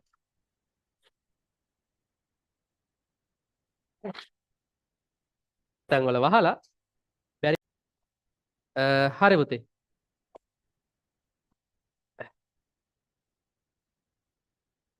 ඔන්න එහෙනම් පස්වෙනි පියවරත් හරි කල්බදු පොලිය වාර්තා කරා. පොලී වියදම හර කල්බදු ණය හිමියා බැර. අන්තිම පියවර පුතේ පස්වෙනි පියවර මොකද්ද? සෝරි හයවෙනි පියවර මොකද්ද? දැන් මොකද උනේ? අවුරුද්ද මුල වගකීම හඳුනාගත්තා. අවුරුද්දේ ගෙවන්න තියෙන පොලිය වාර්තා කරා. දැන් අවසානයේ මොකද කරන්නේ? කල්බදු වාරිකය ගෙවනවා. කල්බදු වාරිකය ගෙවීම. කල්බදු වාරිකය ගෙවීම. කල්බදු වාරිකය ගෙවීම මොකක්ද සටහන? මුදල් බැර මුදල් පාලන ගිණුම බැර. දැන් මේ ගානේ හැටියට නම් කීයද? කල්බදු වාරිකය කීයද? 60යි නේ. මුදල් බැර 60යි. කොහෙද හර? දැන් ඉස්සර මොකද කරේ පුතේ? අහන්න ඔන්න අහගන්න හොඳට. ඉස්සර මොකද කරේ? බැංකු ණය වාරිකයක් ගෙවද්දින් හරි කල්බදු වාරිකයක් හරි ගෙවද්දින් මේ 60 ඇතුලේ පොලිය තියෙනවද නැද්ද? පොලිය තියෙනවා. ඉස්සර මොකද කරේ? වාරිකය ගෙවද්දින් මුදල් බැර කරා සම්පූර්ණ ගාන. පොලිය හොයාගෙන පොලී ගිණුම හර කරා අදාළ ගාන. අනිත් පැත්තෙන් ණයේ අඩුවීම මතකද? ණයේ අඩුවීම විතරයි ණයෙන් අඩු කරේ. ඔහොමනේ කරේ. හැබැයි ප්‍රැක්ටිකලි එයා කිව්වා ඔන්න මං කියන්නේ සිලබස් එකේ වෙනස් වෙච්ච දෙයක්. අපි සමීකරණවලදී ඉඳන් ඉගෙන ගත්ත සිලබස් එකේ වෙනස් වෙච්ච දෙයක් කියන්නේ ඔන්න අහගන්න. මොකද්ද වෙන්නේ? කල්බදු හරි ණය හරි වාරිකයක් ගෙවද්දින් ඒක ඇතුලේ පොලිය තියෙනවා. අපි කලින් මොකද කරේ? පොලී වාරිකයයි දෙකම එක වෙලාවෙ ගෙවනවා කියලා හිතලා මුදල් බැර කරා පොලී වියදමට හර කරලා හැබැයි බැංකු ණයෙන් හරි අදාළ වගකීමෙන් හරි හර කරේ ඒ අදාළ වගකීමේ අඩුවීම පමණයි. ලක්ෂයක් නම් වාරිකය ඒක ඇතුලේ පොලිය 20යි ණය අඩුවීම 80යි. පොලී ගිණුම හර කරා 20ක් ණය අඩුවීම අඩු කරා ණයෙන් 80යි. හැබැයි දැන් එහෙම නෙමෙයි ප්‍රැක්ටිකලි වෙන්නේ මොකද්ද? වාරිකය ගෙවනකන් ඉන්නේ නැහැ පොලිය වාර්තා කරන්න. වාරිකය ගෙවනකන් ඉන්නේ නැහැ. කලින්ම පොලිය වාර්තා කරනවා. පොලිය වාර්තා කරන්නේ කොහොමද? පොලී වියදම හර අදාළ වගකීම බැර. දැන් පොලිය වාර්තා කරලා ඉවරයි. කවදා හරි දවසක වාරිකය ගෙවන දවසට මොකද කරන්නේ? මුදල් බැර කරලා කොහෙද හර කරන්නේ?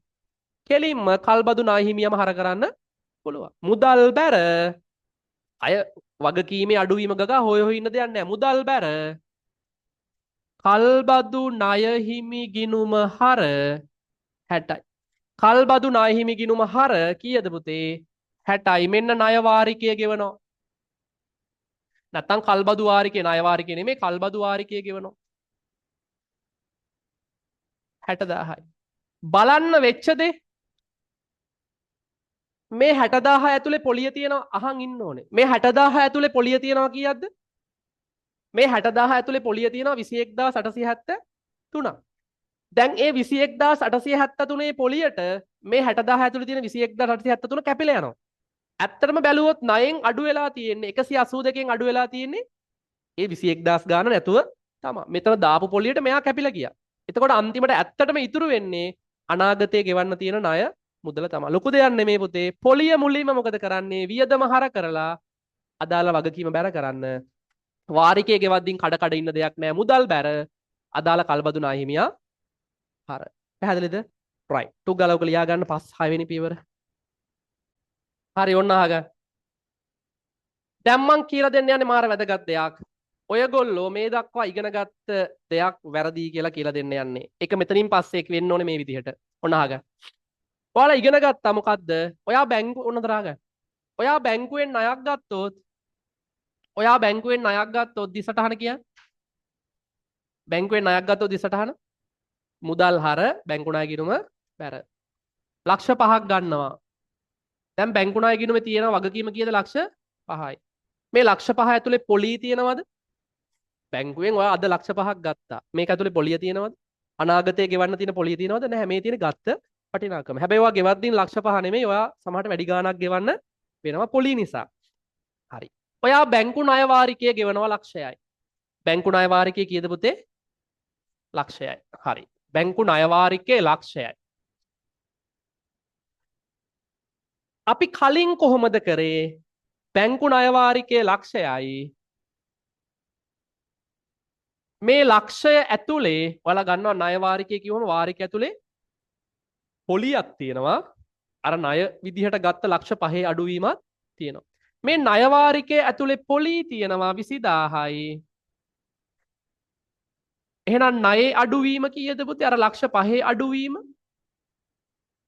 රුපියල් 80000යි. ඔකනේ කතන්දරේ. අපි කලින් මොකද කරේ? මුදල් බැර කරා. කීයක්ද මුදල් බැර කරා? ලක්ෂයම මුදල් බැර කරා වාරිකය කොහෙද හර කරේ? ලක්ෂයම අරන් ගිහිලා බැංකු ණය ගිණුමද හර කරේ? නැත්නම් පොලිය දැම්මා කොහෙටද? ණය පොලිය දැම්මා. ණය පොලිය කියලා 20ක් ණය පොලිය ගිණුම හර කරලා කොහෙද බැර කරේ? අනිත් පැත්තෙන් මුදල් බැර කරා ලක්ෂයයි පොලී හර කරා 20යි. ඇත්තටම ණයෙන් අඩු උනේ කීයද? 80යි. ඇත්තටම ණයෙන් අඩු උනේ 80යි. කලින් ඔහොමනේ අපි කරේ. කලින් කොහොමද කරේ? මුදල් බැර වුණා ලක්ෂෙම. පොලී හර කරා 20ක්. hina වෙලා හිටහන්.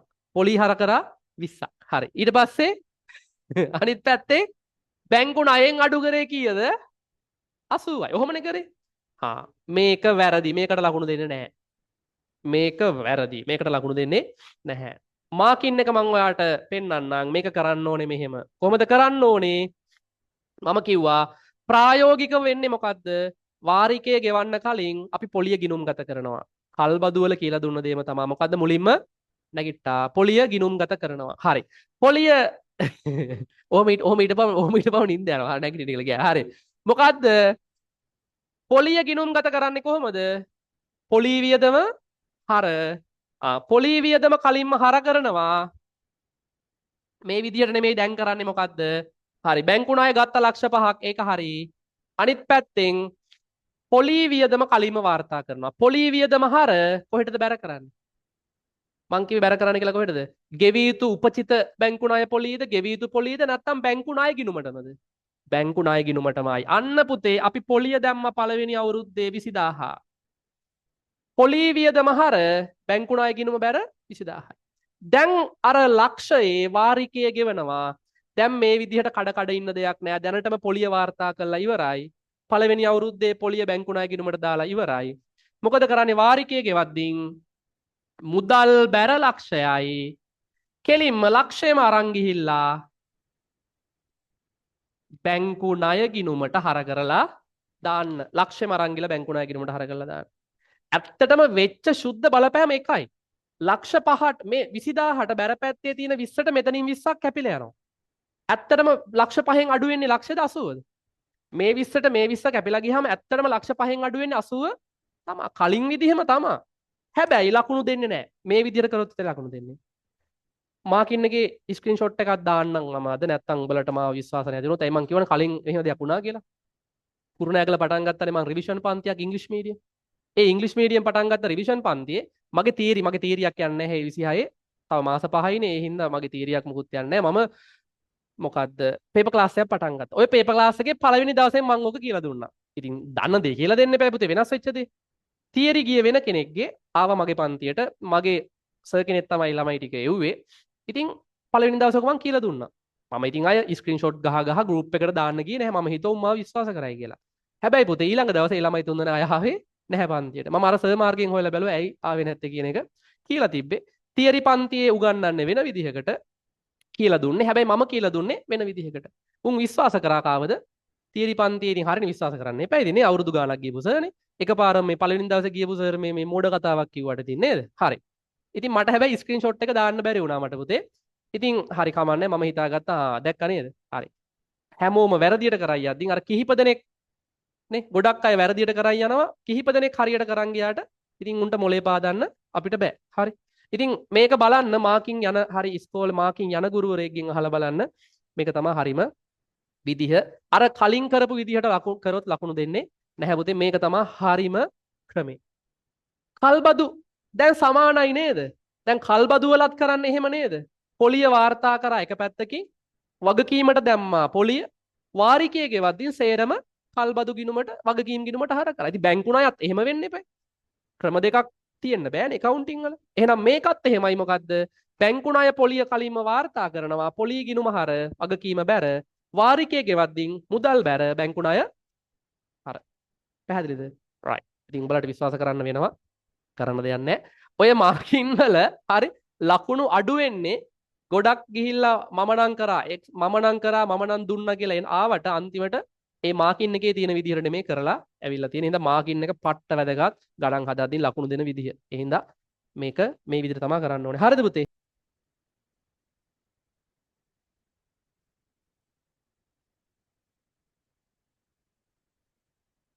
දැන් මෙහෙම අහන්නකෝ.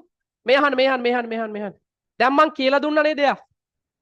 සමීකරණ හරි අහන්නකෝ. මොඩ පුතේ අහන්න. සමීකරණ ගානට යනවා. සමීකරණ ගානට ගියාම ඔයාට මෙහෙම දෙනවා. උපචිත බැංකු ණය පොලිය 20යි කියනවා. බැංකු ණය පොලිය උපචිත කළ යුතුයි, ගෙවිය යුතුයි 20යි කියනවා. එක ගනුදෙනුවක. මොකද කරන්න ඕනේ එතකොට? එක පැත්තකින් වියදම හිමිකම අඩු කරනවා 20යි. අනිත් පැත්තෙන් උපචිත වගකීමද බැර කරන්නේ වෙනත් වගකීම්ද නැත්නම් බැංකු ණය ගිණුමද වැඩි කරන්නේ? බැංකු ණය වගකීමද වැඩි කරන්නේ? මේ බලන්න කරේ මොකද්ද? වියදම හඳුනාගත්තා හිමිකම අඩු කරා හරි. අනිත් පැත්තෙන් වැඩි කරේ උපචිත වගකීමද වැඩි කරේ නැත්නම් බැංකු ණය ගිණුමද වැඩි කරේ?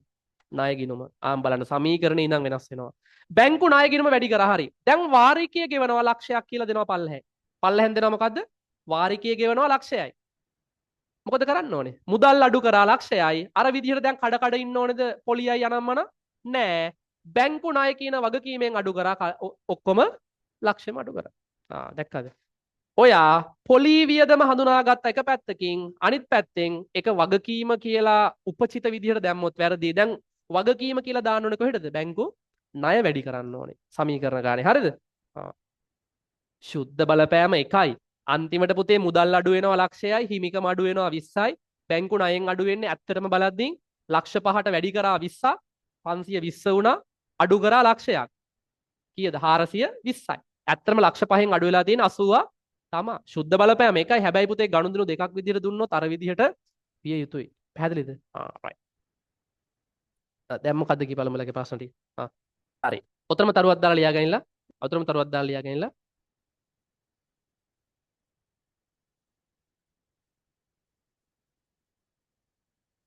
ප්‍රායෝගිකව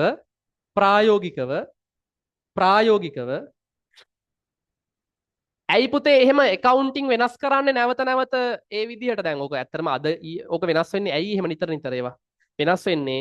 ප්‍රැක්ටිකල් වලට ඔයාලගේ සිලබස් එක කන්වර්ට් කරනවා. ප්‍රැක්ටිකල් සිද්ධි වලට, ප්‍රායෝගික අවස්ථාවලට ඔයාලගේ ඉගෙන ගන්න දේවල් මේවා කරනවා. ඇත්තටම පුතේ සමහර ලාවට පොලිය වාර්තා කරන්නේ ණය වාරිකයේ ගෙවද්දී නෙමෙයි. පොලිය වාර්තා කරන්න ඕනේ කලින්. පස්සේ ණය වාරිකයේ ගෙවද්දීන් තමයි අර විදිහට අඩු කරන්නේ. මුලින්ම මොකද කරන්න ඕනේ? පොලිය වාර්තා කරන්න ඕනේ ප්‍රායෝගිකව. එහෙනම් ලියා ගන්න මොකද්ද? ප්‍රායෝගිකව ව්‍යාපාරවල සිදුවන්නේ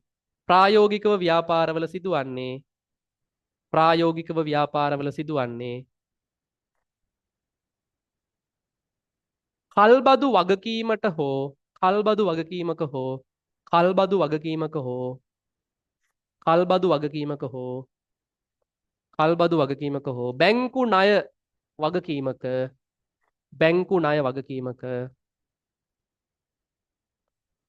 වගකීමක ප්‍රායෝගිකව ව්‍යාපාරවල සිදුවන්නේ කල්බදු වගකීමක හෝ බැංකු ණය වගකීමක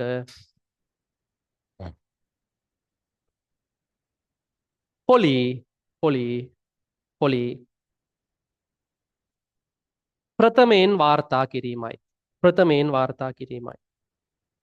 ප්‍රථමයෙන් වාර්තා කිරීමයි. යටින් ලියා ගන්න දිත සටහන පොලිය වාර්තා කිරීම දිස සටහන අදාළ පොලි වියදම් ගිණුම හර ඒක කල්බදු වේවා ඒක බැංකු ණය වේවා මොකක් වේවා අදාළ වියදම් ගිණුම පොලි වියදම් ගිණුම හර කල්බදු නම් කල්බදු පොලිය බැංකු ණය නම් බැංකු ණය පොලි හරි අදාළ පොලි වියදම් ගිණුම හර බැංකු ණය නම් බැංකු ණය පොලි කල්බදු නම් කල්බදු පොලි ගිණුම හර කොහෙටද බැර වෙන්නේ උපචිත පොලියද නැත්නම් අදාළ වගකීම් ගිණුමද ලියා ගන්න බැර වෙන්නේ කොහෙටද අදාළ වගකීම් ගිණුම බැර අදාළ වගකීම් ගිණුම කියන එක ඇතුලේ වරහන් ඇතුලේ ලියා ගන්න මොන වගකීමටද බැර වෙන්නේ බැංකු ණය නම් බැංකු ණය නැත්නම් කල්බදු ණය හිමි වරහන් ඇතුලේ ලියා ගන්න එක්කෝ බැංකු ණය නැත්නම් කල්බදු ණය හිමි එක්කෝ බැංකු ණය නැත්නම් කල්බදු ණය හිමි මම දාන්නම් ඔයාලට මේ 2025 මාකින් එකේ ලකුණු දීලා තියෙන්නේ මේකට හරි ඔයගොල්ලෝ අරක් කරලා තිබ්බනම් ඔයාලට ලකුණු නැහැ හරි බැංකු ණය හර මොකක් හරි පොලි වියදම හර අදාළ බැංකු ණය හෝ කල්බදු ණය හිමි බැර වරහන් ඇතුළේ එතනමත් ලියා ගන්න මොකද්ද උපචිත ණය පොලිය නෙවෙයි කියලා ලියා ගන්න බැර වෙන්නේ කොහෙටද උපචිත ණය පොලිය ගිණුමට නෙමෙයි කියලා ලියා ගන්න හරිද ඔන්න ඔයාලා දන්න එක උපචිත ණය පොලියනේ බැර වෙන්නේ ඒක නෙමෙයි හරිද right ඊට පස්සේ ඊළඟට පල්ලෙහා ලියා ගන්න ඊට පස්සේ ලියා ගන්න පල්ලෙහා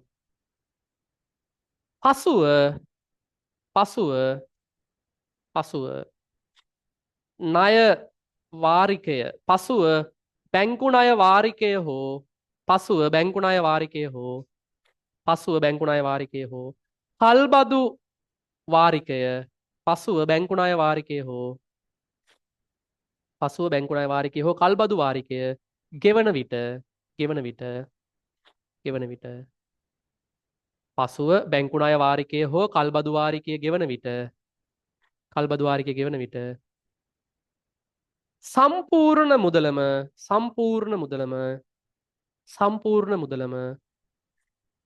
සම්පූර්ණ මුදලම අදාළ වගකීම් ගිණුමට හර කරන්න සම්පූර්ණ මුදලම අදාළ වගකීම් ගිණුමට හර කරන්න සම්පූර්ණ මුදලම අදාළ වගකීම් ගිණුමට හර කරන්න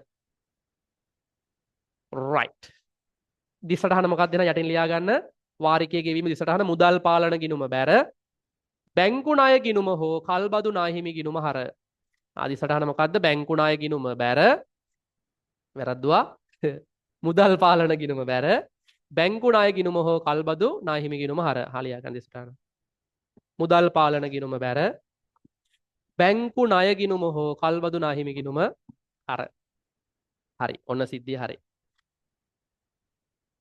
කල්බදු ඔන්න නැවතෙනවා කල්බදු වලට කල්බදු ගන්නලා ඉවරයි දැන් තියෙන ගණන් හදන්න කල්බදු වල පියවරවල ටික කියන්න කල්බදු වල පියවරවල ටික පළවෙනි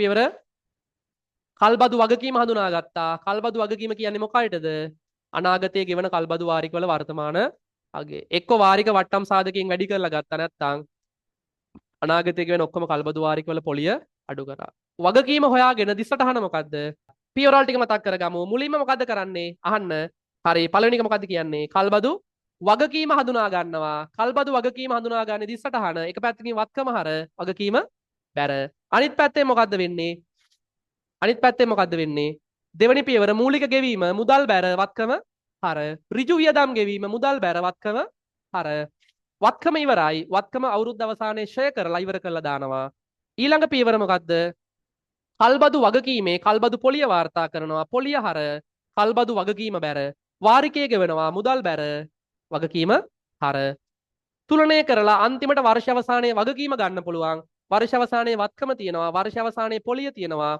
වර්ෂ අවසානයේ ෂය වියදම තියෙනවා සමුචිත ෂය තියෙනවා ඊට පස්සේ ඔය ටික මූල්‍ය ප්‍රකාශන වල අරන් ගිහිල්ලා පෙන්වන්න ඕනේ මම දැන් ඒක මේ ගානේදී කියලා දෙන්නේ නැහැ ඔයාලා හදන ඊළඟ ගානේදී මම මූල්‍ය ප්‍රකාශන වල පෙන්වන විදිය කියලා දෙන්න ලකුණු දෙන්නේ කොහෙටද ගිණුම් වලටද මූල්‍ය ප්‍රකාශන වල පෙන්වන එකටද මූල්‍ය ප්‍රකාශන වල පෙන්වන එකට දැන් කොච්චර කරා 90ක් 95ක් දැන් ඉවරුණාට වැදගත්ම පහ කරන්න ඊළඟට අභ්‍යාසාංග 53 නේද?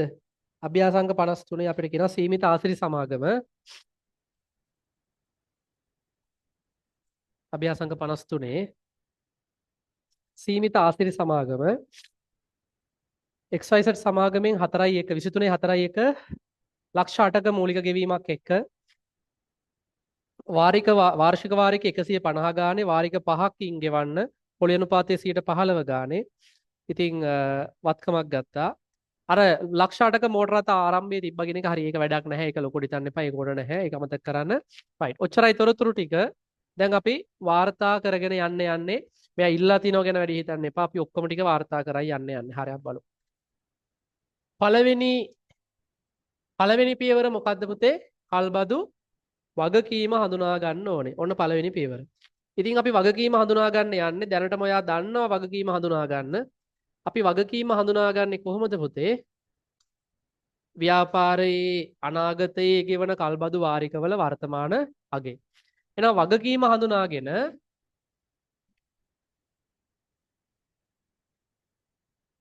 භාවිතයට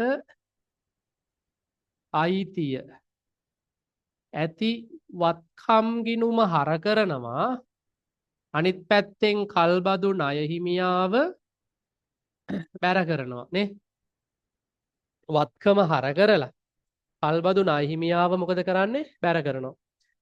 ඔයා කල්බදු වගකීම කොහොමද හොයාගන්නේ? අනාගතයේ ගෙවන කල්බදු වාරිකවල වර්තමාන අගය. හරි. කල්බදු වගකීම හොයාගන්නේ අනාගතයේ කල්බදු වාරික ඔයා ගෙවනවා. හරි. අනාගතයේ ඔයා කල්බදු වාරික ගෙවනවා කීයක්ද? 5ක්. 1යි 2යි 3යි 4යි 5ක්. හරි. 5ක් ගෙවනවා. ඊට පස්සේ වාරිකය ගෙවනවා කීයක්ද? 150 ගානේ. 150 ගානේ.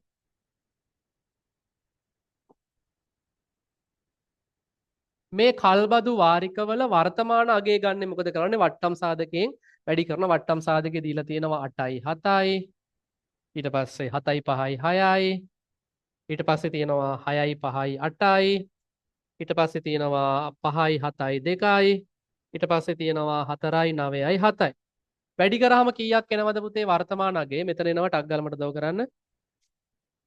130යි 500යි මෙතන 113යි 400යි 98යි 700යි 85යි 800යි 74යි 550යි. ඉතින් ඔය ඔක්කොගෙම එකතු වෙනවා වගකීම කීයද? අනාගතයේ ගෙවන්න තියෙන කල්බදු වාරිකවල වර්තමාන අගය ඔක්කොම 502යි 950යි. මුලින්ම ඔයා මොකද කරන්න ඕනේ? වත්කම් ගිණුම හර කරනවා 502යි 950. කවදටද? 23 4යි 1ට අනිත් පැත්තෙන් කල්බදු ණය හිමි බැර කරනවා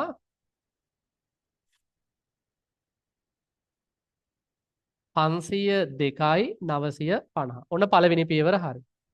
පළවෙනි පියවර හරි. දෙවෙනි පියවර මූලික ගෙවීමක් තියෙනවද? ඔව් මූලික ගෙවීමක් තියෙන ලක්ෂ 8ක් මුදල් බැර අදාළ වත්කම් ගිණුම හර. මුදල් ලක්ෂ 8යි. දෙවෙනි පියවර මෙන්න මූලික ගෙවීම ලිව්වා. හරි. මුදල් බැර වත්කම් ගිණුම හර. ඍජු වියදමක් තියෙනවද? නැහැ. ඍජු වියදමක් නැහැ. මුදල් බැර කරලා වත්කම හර කරන්න ආයි වියදමක් නැහැ. ඔච්චරයි. ඉතින් වත්කම ඔච්චරයි නේද? ඉතින් අපිට ඕන නම් පුළුවන් වත්කම ෂය කරලා ඉවර කරන්න. නේද? හරි. වත්කම ඉවරයි. නැත්තම් පස්සේ වත්කම ෂය කරමු. අපි ඉදිරි පියවර ටික කරයියන්. වත්කමට ලිව්වා වගකීමට ලිව්වා. ඊළඟ පියවර මොකද්ද? හරි ෂය පස්සේ කරමුකෝ ෂය ඊළඟ පියවර. ඊළඟ පියවර ටක් ගාලා. මට අමාරුයි. ඊළඟ පියවර පොලිය නේද? කල්බදු පොලිය. හරි. කල්බදු පොලිය වාර්තා කරන්නේ කොහොමද? කල්බදු පොලිය. දැන් ගෙවන්න තියෙනවා වගකීම 502යි 950ක්. ඔය 502යි 950න් පළවෙනි අවුරුද්දේ පොලිය ගෙවන්න ඕනේ කීයද? 115ක්. ඉතින් 115 පොලිය එනවා කීයක්ද? පොලිය එනවා කීයක්ද? පළවෙනි අවුරුද්දේ පොලිය කල්බදු පොලිය පළවෙනි අවුරුද්දේ කල්බදු පොලිය 75000 75442.5යි. 5යි. පොලිය කොහොමද ගිණුම් ගත කරන්නේ? කල්බදු පොලී වියදම හර කල්බදු පොලිය හර 75442.5යි 24/3/31ට වර්ෂයේ අවසානයේ කොහෙටද බැර වෙන්නේ? කල්බදු මම කිව්වා ණය හිමියාටම බැර කරන්න. කල්බදු ණය හිමියාටම වර්ෂයේ අවසානයේ බැර වෙනවා කල්බදු පොලිය කියලා 75යි 442.5. හරි. වත්කම දැම්ම, වගකීම දැම්ම, මූලික ගෙවීම වත්කමට දැම්ම. ඊට පස්සේ කල්බදු පොලිය වාර්තා කරා. වර්ෂය අවසානයේ ඊට පස්සේ කල්බදු වාරිකය ගෙවනවා. කල්බදු වාරිකය 150යි. මුදල් බැර කොහෙද හර? කල්බදු ණය හිමියා හර. මුදල් බැර 150යි. කල්බදු ණය හිමියාව හර 150යි. මෙන්න වාරිකය ගෙව්වා. වාරිකය ගෙවීම. කල්බදු ණය හිමි ගිණුම ඉවරයි. ඕනනම් ඔයාට තුලනය කරන්න පුළුවන් ණය හිමි ගිණුම. කල්බදු ණය හිමි ගිණුමේ කීයක් තියෙනවද? බැරපැත්ත 578යි 5,78,000 578යි 392.5යි 578යි 392.5. වර්ෂයේ අවසානයේ වගකීම තියෙනවා පාගේ ශේෂය කීයක්ද? 400 එහෙනම් 400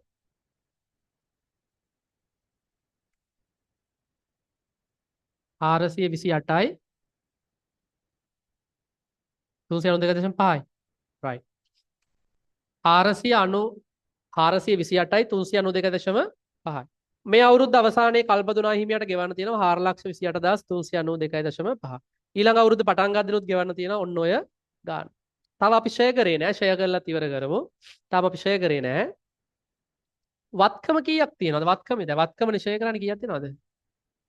1302.950යි 1302.950යි වත්කමේ පහලට ගෙන යන ශේෂය 1302.950. ෂය කරේ නෑ. අපි ෂය කරමු. ෂය කොහොමද හොයන්නේ? වත්කමේ පිරිවැයෙන් අඩු වෙනවා සුන්බුන් අගය බෙදනවා එක්ක පළදායි ජීව කාලයෙන් නැත්තම් ෂය මේ කල්බදු කාලයෙන් මම ඔයාලට කිව්වනේ. හරි. එහෙනම් මට කියන්න මේ වත්කමේ පිරිවැය 1302.950යි සුන්බුන් අගය කීයද? සුන්බුන් අගය 92.950යි බෙදන්නේ පළදායි ජීව කාලයෙන්ද කල්බදු කාලයෙන්ද? එයා කියනවා ජීවිත කාලයේ අවසානයේ වත්කම අපිට හම්බ වෙනවලු. වත්කම හම්බ වෙනවා නම් අපි අවුරුදු 5ද පාවිච්චි කරේ අවුරුදු 6ම පාවිච්චි කරනවාද? 6ම. එහෙනම් බෙදන්න ඕනේ අවුරුදු 6න්. එහෙනම් පළවෙනි අවුරුද්දේ ෂය වියදම කීයද ෂය වියදම? කීයද පුතේ ෂය වියදම? ඈ? ඇහෙන්නේ නැහැ පුතේ හයින් කියමු. 201යි 666.6යි 667 දාමුද? 201යි 667 දාමු. හරිද? දිස්සටහන කොහොමද? දිස්සටහන අදාළ මොකද්ද මේ ගත්තේ මෝටර රථයක්ද? ඔව් නේ මෝටර රථයක්ද? ඔව් කල්බදු මෝටර රථ ෂය වියදම හර සමුචිත ෂය ගිණුම බැර. ඒකත් දාගන්න එහෙනම් කොහෙන් හරි. මට ඉන්න දේ මම මෙතනම දානවා මොකද එහා පැත්තේ ලියා ගන්න ඕනේ හින්දා. මේ ෂය ටක් ගාලා හොයලා ඒක මම මකන්න යන්නේ. ෂය හොයන්න ටක් ගාලා.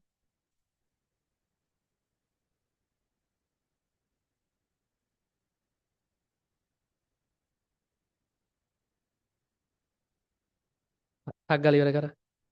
මේක මකනවා. මොකද එහා පැත්තේ තව දෙයක් ලියන්න ඕනේ හින්දා හරිය.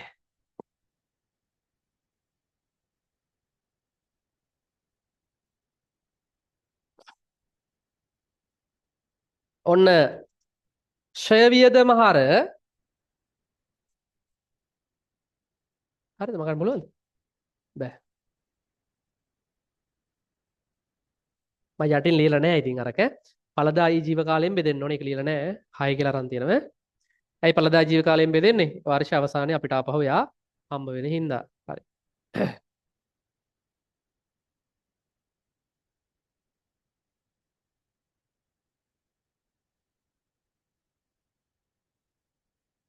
හරි ළඟට ඔන්න ගිණුම් ගත කරන්න අදාළ ෂය වියදම හර සමුච්චිත ෂය ගිණුම බැර අදාළ ෂය ගිණුම හර ෂය වියදම සමුච්චිත ෂය ගිණුම බැර එච්චරයි පුතේ ගාන ඔච්චරයි හැබැයි මං කිව්වා මෙතනදී මං කියලා දෙනවා මොකද්ද මූල්‍ය ප්‍රකාශන වලට දාන විදිය හරි මූල්‍ය ප්‍රකාශන වලට දාන්න කියලා දෙනවා මොකද ඒකට තමයි ලකුණු හම්බ වෙන්නේ හරිද right අවබෝධයෙන් හදන්න ඕනේ මේක බලාගෙන දැන් මේක බලාන කරන්න කමන ඊළඟ තනියෙන් අවබෝධයෙන් හදන්න ඕනේ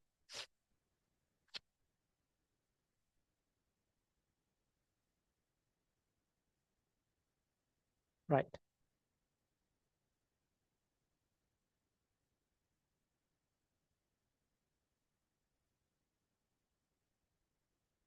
කල්බදු මෝටර් රථ කීයක්ද පුතේ ආවේ අපිට මං ඉලක්කම මැකුවා කීයක්ද ආවේ 2 ලක්ෂ කීයක්ද ආවේ 2 ලක්ෂ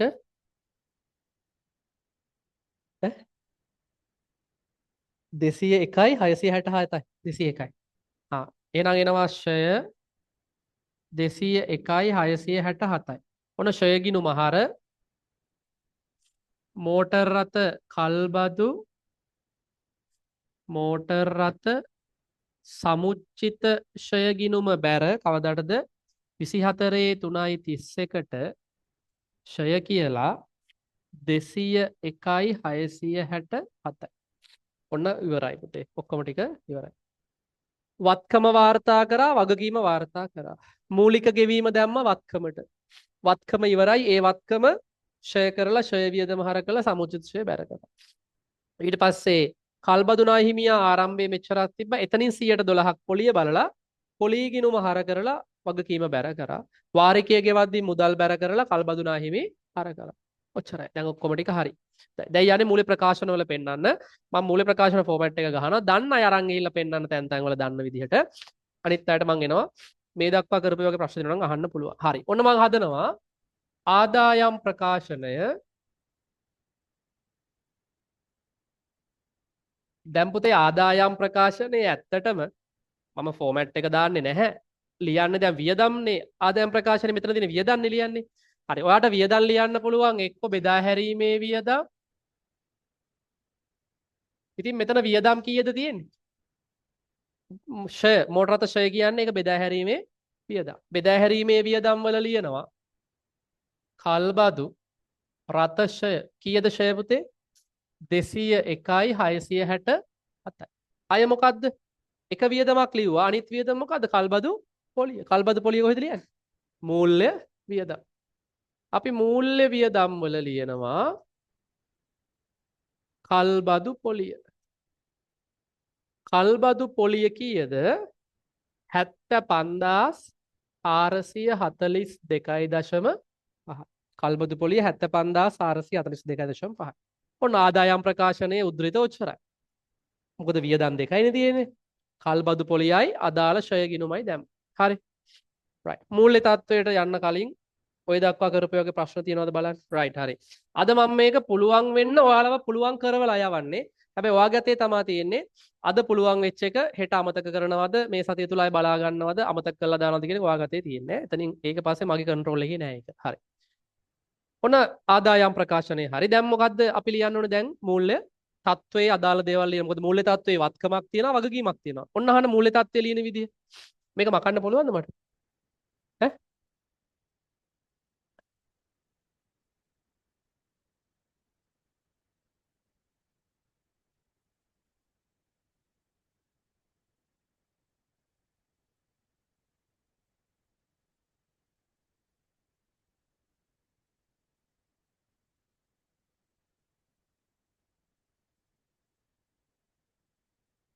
හරිද පුතේ මකන්නද මම මේකේ බලන්න එපා තමන් අවබෝධයෙන් ලියන්න. බෙදා හැරීමේ වියදම් වල ලියන්න ඕනේ මොකද්ද? අදාළ ශ්‍රය වියදම. යන්ත්‍රයක් ක්ෂය කරා නම් ඒක පරිපාලන වියදම්. ඊට පස්සේ කල්බදු පොලිය ලියන්න ඕනේ මූල්‍ය වියදම් වල. හැම වෙලේම අවබෝධයෙන් කරන්න පුතේ. මං කියලා දෙන ඒකුණත් අවබෝධයෙන් කරන්න ගිණුම් ටික තියෙනවා අදාළ තැන්වල ලියන්න ඕනේ. හරි. ශ්‍රේ වියදමයි අදාළ මූල්‍ය මේ මූල්‍ය කල්බදු පොලී වියදමයි ලිව්වා. හරි. ඊට පස්සේ අපි යනවා මොකේටද? මූල්‍ය තත්ත්වය හදන්න යනවා. මෙන්න මූල්‍ය තත්ත්ව ප්‍රකාශනය. මූල්‍ය තත්ත්වය. මූල්‍ය තත්ත්වයේ ඔයා ලියන්න ඕනේ ජංගම නොවන වත්කම් යටතේ මොනවද ජංගම නොවන වත්කම් යටතේ එන්නේ? මොනවත් තව එන්නේ ජංගම නොවන වත්කම් යටතේ? දීපල පිරියත උපකරණ. දීපල පිරියත උපකරණ තියෙනවා. අපි ඒක දන්නේ නැහැ. මතකනේ අර සටහනකින් ගන්න කියලා මතකද ඒක? ඉගැන්නුවා සටහන. දීපල පිරිත සටහනෙන් තමයි මෙතන ඉලක්කම ගන්නෙ. ඒ වගේම ඊළඟට අපි ලියන්න ඕනේ වත්කම් භාවිතයට ඇති අයිතිය. ඊළඟට මොකද්ද ගන්න ඕනේ? වත්කම් භාවිතයට ඇති අයිතිය. මේ කල්බදු වත්කම. හැබැයි කල්බදු වත්කමත් මෙතන කෙලින්ම ඉලක්කම ලියන්න බෑ. ඔයා ඒකට සටහනක් ලියන්න ඕනේ. මොකද්ද කල්බදු වත්කමේ සටහන? ඔන්න මම මෙතන ලියනවා කල්බදු වත්කමේ සටහන මොකද්ද? වත්කම් භාවිතා කිරීමට ඇති අයිතියේ සටහන. මොකද්ද සටහන? වත්කම් භාවිතා කිරීමට ඇති අයිතියේ සටහන.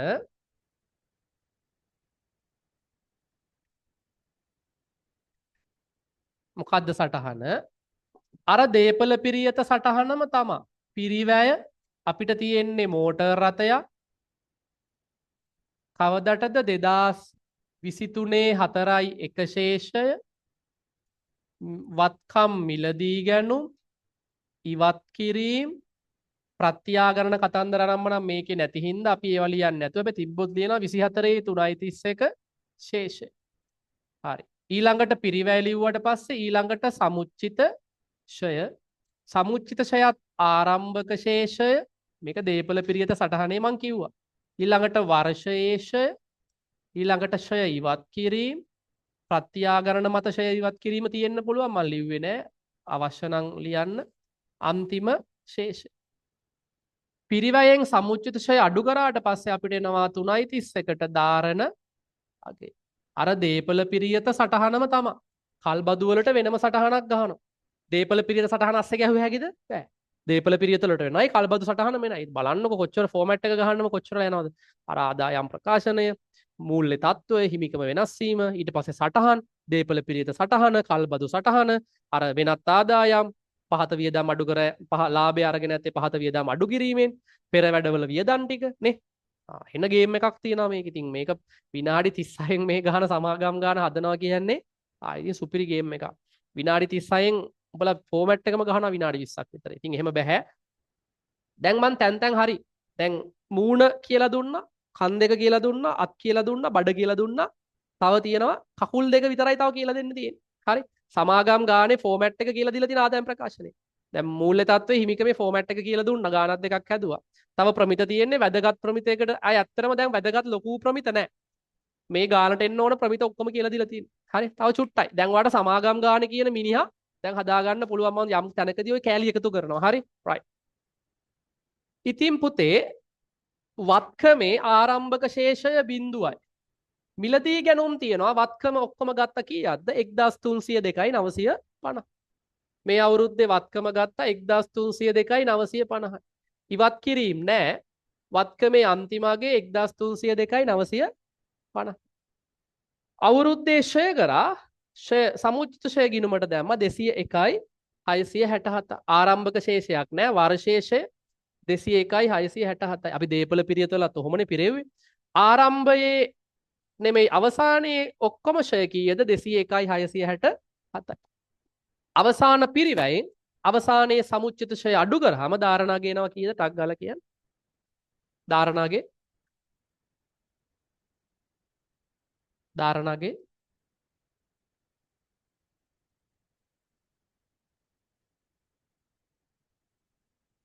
1302.950 සමුච්චිත ෂය අඩු වුණාම ධාරණාගේ 110යි ද 110යි 110යි 1283යි. ඒ කියන්නේ පුතේ 1101යි 283යි. ඉතින් වත්කම කියලා අරන් ගිහිල්ලා මෙතන ලියන්නේ කීයද? අර 1101යි 283 කියන ඉලක්කම. දැක්කද දැන් මූල්‍ය තත්වයට මේ ඉලක්කම ගත්තේ කොතනින්ද? සටහනින්. වත්කමේ පිරිවැය ලියලා ෂය අඩු කරාට පස්සේ ඉලක්කම අරන් ගිහිල්ලා ලිව්වා. හරි. ඔන්න වත්කම හරි. වත්කම ලිව්වා. වත්කමේ සමුච්චිත ෂය අඩු කරලා. ඒ දෙන්න පිරිවැයෙන් සමුච්චිත ෂය අඩු කරලා මෙතන ලිව්වා. ඒක සටහනකින් ඇල්මක් දක්වන පාර්ශවයන්ට වෙනම පෙන්වුවා. හරි. ඔක්කොම හරි. වත්කම හරි, වියදම් හරි, සමුච්චිත ෂය හරි. තව එකක් ඉතුරුයි මොකද්ද? කල්බදු ණය හිමි. වර්ෂ අවසානයේ වගකීම තියෙනවා කීයක්ද පුතේ? අපේ වර්ෂය අවසන් වගකීම කීයද අවසන් වගකීම? 4,28,392.5යි. කොහෙද ලියන්නේ ඒක පුතේ? වගකීම් යටතේ කොහෙද ලියන්නේ? ජංගම නොවන වගකීම තියෙනවා. වගකීම් ගොඩක් තියෙනවනේ. ජංගම නොවන වගකීම තියෙනවා. අය තියෙනවා ජංගම වගකීම. වගකීම් දෙකක් තියෙනවා. ඔය දෙකෙන් කොතනද ලියන්නේ? මොකද්ද මේ ජංගම සහ ජංගම නොවන වගකීම කියන්නේ? අවසානයේ වගකීම 428යි. ඊළඟ අවුරුද්දේ ගෙවන වගකීම ලියන්න ඕනේ ජංගම වගකීම යටතේ. ඊළඟ අවුරුද්දෙන් පස්සේ ගෙවන වගකීම ලියන්න ඕනේ ජංගම නොවන යටතේ. එහෙනම් පුතේ මේ දෙකේම ලියන්න ඕනේ. අවුරුදු දෙක තුනක් ගෙවනවා කියලා ඔක්කොම ජංගම නොවන යටේ ලියන්න බෑ. අද තමයි අපේ අවසාන දිනේ අපේ මූල්‍ය තත්ත්වය අපි පෙන්වන්නේ ආරම්භක දිනේටද අපේ වර්ෂයේ අවසන් දිනේටද? මූල්‍ය තත්ත්වය හදන්නේ අවසන් දිනේට. අවසන් දිනේට වගකීම කීයද? මෙන්න. එහෙනම් ජංගම විදිහට පෙන්වන්නේ අපේ අවුරුද්දේ අවසාන දිනයත් ඊළඟ අවුරුද්දත් ඇතුළත අපි ගෙවන වගකීම ජංගමයි. එතනින් පස්සේ ගෙවන එක ජංගම නොවනයි. ඉතින් දෙක හොයන්න ඕනේ. ඔන්න ඊළඟ ගේම් එක. ඔන්න අහගන්න. මේ දෙක හොයාගන්න එක තමයි ගේම් එක. අපි ලියනවා කල්බදු ණය හිමි කඩන්න ඕනේ. මේ අන්තිමට ආව ශේෂය කඩන්න ඕනේ කොටස් දෙකකට. නැගිට්ටා. ජංගම සහ ජංගම නොවන කල්බදු ණය හිමි. කල්බදු ණය හිමි. හරි ඔන්න හොයන විදිය කියලා දෙන්න යන්නේ. හරි? right. හරි. තමයි ඉන්ටර්වල් දෙන්න නැතුව ආපුවාම නිදිමත එනවා. හරි. කල්බදු වගකීම ඔන්න හදන විදිය. මට කියන්නකෝ ඊළඟ අවුරුද්දේ ගෙවන වගකීම මොකක්ද කියලා. ජංගම වගකීම හොයන විදිය කියන්නකෝ. දැන් ඔයගොල්ලෝ දන්නවා ඊළඟ අවුරුද්දේ මම ගෙවනවා වගකීම කොච්චරක් ගෙවනවද ගානේ හොයාගත්ත හැකි. ඊළඟ අවුරුද්දේ ගෙවනවා කීයද? ඊළඟ අවුරුද්දේ වගකීමේ වාරිකය කීයක් ගෙවනවද? ඊළඟ අවුරුද්දේ වාරිකය ගෙවනවා ඊළඟ අවුරුද්දේ වාරිකය ගෙවනවා කීයද? 150යි. වාරිකය ගෙවනවා ඊළඟ අවුරුද්දේ වාරිකය ඊළඟ අවුරුද්දේ වාරිකය 150යි. මං ඔයාගෙන් ප්‍රශ්නයක් අහනවා පුතේ. මේ තියෙන්නේ ඊළඟ අවුරුද්දේ ගෙවන වගකීමද නැත්නම් මේ තියෙන ඊළඟ අවුරුද්දේ වාරිකයද? වාරිකය. වාරිකය ඇතුලේ තියෙනවා පොලියක් තියෙනවා වගකීම විදිහට ගෙවන කෑල්ලක් තියෙනවා. අපිට ඕනේ පොලියද? මේ 4,28,000 කියන්නේ පොලිය තියෙනවද මේක ඇතුලේ? මේක ඇතුලේ පොලි නැහැ. එතකොට අපි ඊළඟ අවුරුද්දේ වගකීම විදිහට ගෙවන කොටස කියලා ගන්නේ වාරිකයද නැත්නම් පොලි නැති කොටසද? පොලි නැති කොටස. එහෙනම් මේ වාරිකයෙන් අඩු කරන්න ඕනේ ඊළඟ අවුරුද්දේ පොලිය. ඊළඟ අවුරුද්දේ අපි වාරිකය 150ක් ගෙව්වට මෙතනින් අඩු කරන්න ඕනේ ඊළඟ අවුරුද්දේ පොලිය. ඒක කොහොමද හොයන්නේ? සමහර ගණන් වල ඊළඟ අවුරුද්දේ පොලිය කෙලින්ම දෙනවා. දැන් මේකේ කොහොමද පොලිය හොයන්නේ ඊළඟ අවුරුද්දේ? ඉතින් ඊළඟ අවුරුද්ද පටන් ගද්දී මට ගෙවන්න වගකීම කීයක් තියෙනවද කල්බදුනා හිමියට? 428යි 392යි. ඕකෙන් 100ට කීයක් පොලිය ගෙවන්නද? 115යි. පොලිය හොයන්නේ කොහොමයි? එහෙනම් පොලිය හොයන්නේ කොහොමද? 4,28,392.5ක වගකීමක් තියෙනවා මගේ අවුරුද්ද අවසානයේ. කියන්නේ ඊළඟ අවුරුද්ද ආරම්භයේ. ඒකට පොලිය ගෙවන්න ඕන 115ක්. කීයක් එනවද පොලිය? 4,28,392.5න් 115 පොලිය. ඊළඟ අවුරුද්දේ පොලිය ගෙවනවා කීයද? ටක් ගාලා බලලා ගියා. 64,000 පොඩ ඉන්න 64250 8.249 කරු බෑ වටේම 64259 ඊළඟ අවුරුද්දේ පොලිය. එහෙනම් ඊළඟ අවුරුද්දේ මම ගෙවන වාරිකයේ ඇත්තටම ණයේ අඩුවීම කීයද පුතේ? වගකීම විදියට ඊළඟ අවුරුද්දේ ගෙවන්නේ කීයද? වාරිකය 150 නෙමෙයි ඊළඟ අවුරුද්දේ වගකීම. වාරික 150ක් ගෙව්වට එතනින් ඊළඟ අවුරුද්දේ පොලිය අයින් කරන්න ඕනේ. මොකද 150 ඇතුලේ පොලිය තියෙනවා. අපිට පොලිය ගන්න බෑ. වගකීම කියලා හඳුනාගන්නේ හැම වෙලෙම බැංකු ණය වගකීම, කල්බදු ණය හිමියා කියලා හඳුනාගන්නේ පොලිය නැතුව. ඉතින් ඔයාලට කියන්න පුළුවන් සර් ඔයා මෙතන පොලිය දැම්මනේ. පළවෙනි අවුරුද්දේ පොලිය දැම්මනේ. ඔව් පළවෙනි අවුරුද්දේ පොලිය දැම්මා දාලා වාරිකයේ ඇතුලෙන් ඒ පොලිය අයින් කරා. මේ පොලියට මෙතන ඇතුලේ පොලිය කැපිලා ගියා. ඒතකොට මේ 428 කියන්නේ පොලි නැහැ. එතකොට මෙතන ලියන්නත් ඕනේ වගකීම යටතේ. අපි හැම වෙලේම වගකීම හඳුනාගන්නේ පොලි නැතුව. එහෙනම් දැන් පොලි නැති කොටස කීයද ඊළඟ අවුරුද්දේ පොලිය නැතුව අපි වාරිකය ගෙවනවා කීයද? අඩු කරේ නැද්ද? අනේ බං උඹලා හොඳයි. කැල් එක තියාගෙන බලන් ඉන්නවා. 85741යි. ඔන්න ජංගම වගකීම ඊළඟ අවුරුද්ද ගෙවන එක. මරනවා හරි. මුළු වගකීම 428යි 392.5යි මුළු වගකීම. මුළු වගකීම 428යි. ඒකෙන් ඊළඟ අවුරුද්ද ගෙවනවා 85741ක්. එහෙනම් ඊට පස්සේ ගෙවනවා කීයක්ද? ජංගම නොවන වගකීම. හොයන එක ලේසි කොහොමද හොයන්නේ? මුළු වගකීම කීයද? 4,28,392.5යි. ඔන්න මුළු වගකීම මොකද්ද? 4,28,392.5යි. ඒකෙන් ඊළඟ අවුරුද්දේ ජංගම වගකීම ගෙවනවා කීයක්ද? 85,741ක්. ඒක අඩු කරාම ඊට පස්සේ ජංගම නොවන විදිහට ගෙවනවා කීයක්ද? ජංගම නොවන වගකීම කීයක්ද පුතේ? ජංගම නොවන වගකීම කීයක්ද? කීයද? 341යි 342යි 650 නෑ නෑ 652.5යි 1.5යි. හරි. ඉතින් මේ දෙක එකතු කරාම මේ 85යි මේ 342යි එකතු කරාම ලක්ෂණට 4,28,000. එහෙනම් මොකද්ද කරේ? අන්තිමට වගකීම තියෙනවා 4,28,392. ඒක අරන් ගිහිල්ලා කැමති තැනක ලියන්න බෑ. ඒක ලියන්න ඕනේ ඊළඟ අවුරුද්දේ ගෙවන වාරිකයෙන් ඊළඟ අවුරුද්දේ ගෙවන වගකීම ලියන්න ඕනේ ජංගම යටතේ. එතනින් පස්සේ ගෙවන එක ලියන්න ඕනේ ජංගම නොවන යටතේ. ඉතින් ඊළඟ අවුරුද්දේ ගෙවන වගකීම කොහොමද හොයන්නේ? ඊළඟ අවුරුද්දේ ගෙවන ණය වාරිකයෙන් අඩු කරනවා ඊළඟ අවුරුද්දේ පොලිය. පොලිය අඩු කරාට පස්සේ ඊළඟ අවුරුද්දේ අපි වගකීම ගෙවනවා කීයද? 85,741ක්. එහෙනම් ජංගම වගකීම අපි ගෙවනවා 85,741ක්. මුළු වගකීම මේ ගාන. ඒ මුළු වගකීමෙන් අඩු කරනවා ජංගම වගකීම. අඩු කරාට පස්සේ එනවා ජංගම නොවන වගකීම කීයද? 342යි 651.5යි.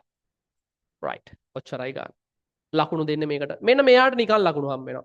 ඔයා මේ ගාන වැරද්දුවොත් ඔයාගේ මුළු වගකීම වරදිනවා. ඔයාගේ මුළු වගකීම වැරදුනොත් මේක හරියට ඉලක්කම ගන්න ඕනේ. ඊළඟ අවුරුද්දේ වාරිකයෙන් පොලි අයින් කරන්න පුළුවන්. ඔයාගේ මුළු ඉලක්කම වැරදුනොත් වගකීම ජංගම නොවන එක වරදිනවා. හැබැයි ජංගම නොවන එක වැරදුනොත් ඔයාට මෙයාට නිකන් ලකුණක් හම්බ වෙනවා. මෙයා හරි ගිහිල්ලා මෙයා වැරදුනොත් මෙයාට නිකන් ලකුණක් හම්බ වෙනවා. ඔයාට ආව ඉලක්කම පදනම් කරගෙන ඉස්සරහට ගිහලා නම් මෙයාට නිකන් ලකුණක් හම්බ වෙනවා. ඇයි? ඔයාගේ මේ ඉලක්කම වැරදිනා. ඉතින් අර ඉලක්කම 342 වරදිනවනේ මේ 430ට වැරදිනා. හරි නිකන් ලකුණක් හම්බ වෙනවා ජංගම නොවන එකට. හරි. ඊළඟ අභ්‍යාසයේ ඔය විදිහටම මේ ගිණුම් ටික ගහලා මූල්‍ය ප්‍රකාශන උද්ෘතයන් ටික පෙන්වන්න මට. ඊළඟ අභ්‍යාසයේ ඔය ගණන් ටික ඔහොමම හදලා මූල්‍ය ප්‍රකාශන උද්ෘතයන් පෙන්වන්න එච්චරයි. හරිද පුතේ? අභ්‍යාස අංක 54 යා කියනවා ලක්ෂ 2ක් මූලික ගෙවීමක් කරලා අවුරුද්ද මුල 60,000 බැගින් වාරික 4ක් ගෙවන්න 112 පොලි අනුපාතයකට වත්කමක් ගත්තා. ඉතින් ඒ වත්කම සම්බන්ධයෙන් අවශ්‍ය මට ඕනේ ගිණුම් ටිකයි මූල්‍ය ප්‍රකාශන උද්ෘතයන් ටිකයි. ඉතින් මෙන්න ගාන අපි හදාගෙන යන් ඔන්න බලන්න. හරි. එතකොට පුතේ මොනවද ගිණුම් ටික එන්නේ? ඔයා දන්නවා ගිණුම් ටික කල්බදු වත්කම එන්න ඕනේ වත්කම් භාවිතයට ඇති අයිතිය කියලා. හරි. කල්බදු වත්කම එන්න ඕනේ. මෙන්න කල්බදු වත්කම නැත්තම්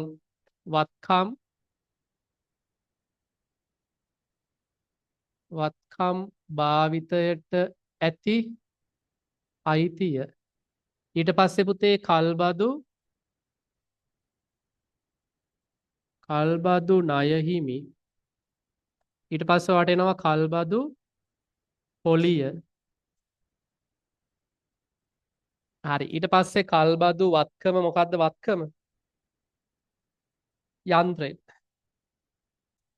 කල්බදු යන්ත්‍රශය ගිණුම ඊළඟට යන්ත්‍ර සමුච්චිත ශය.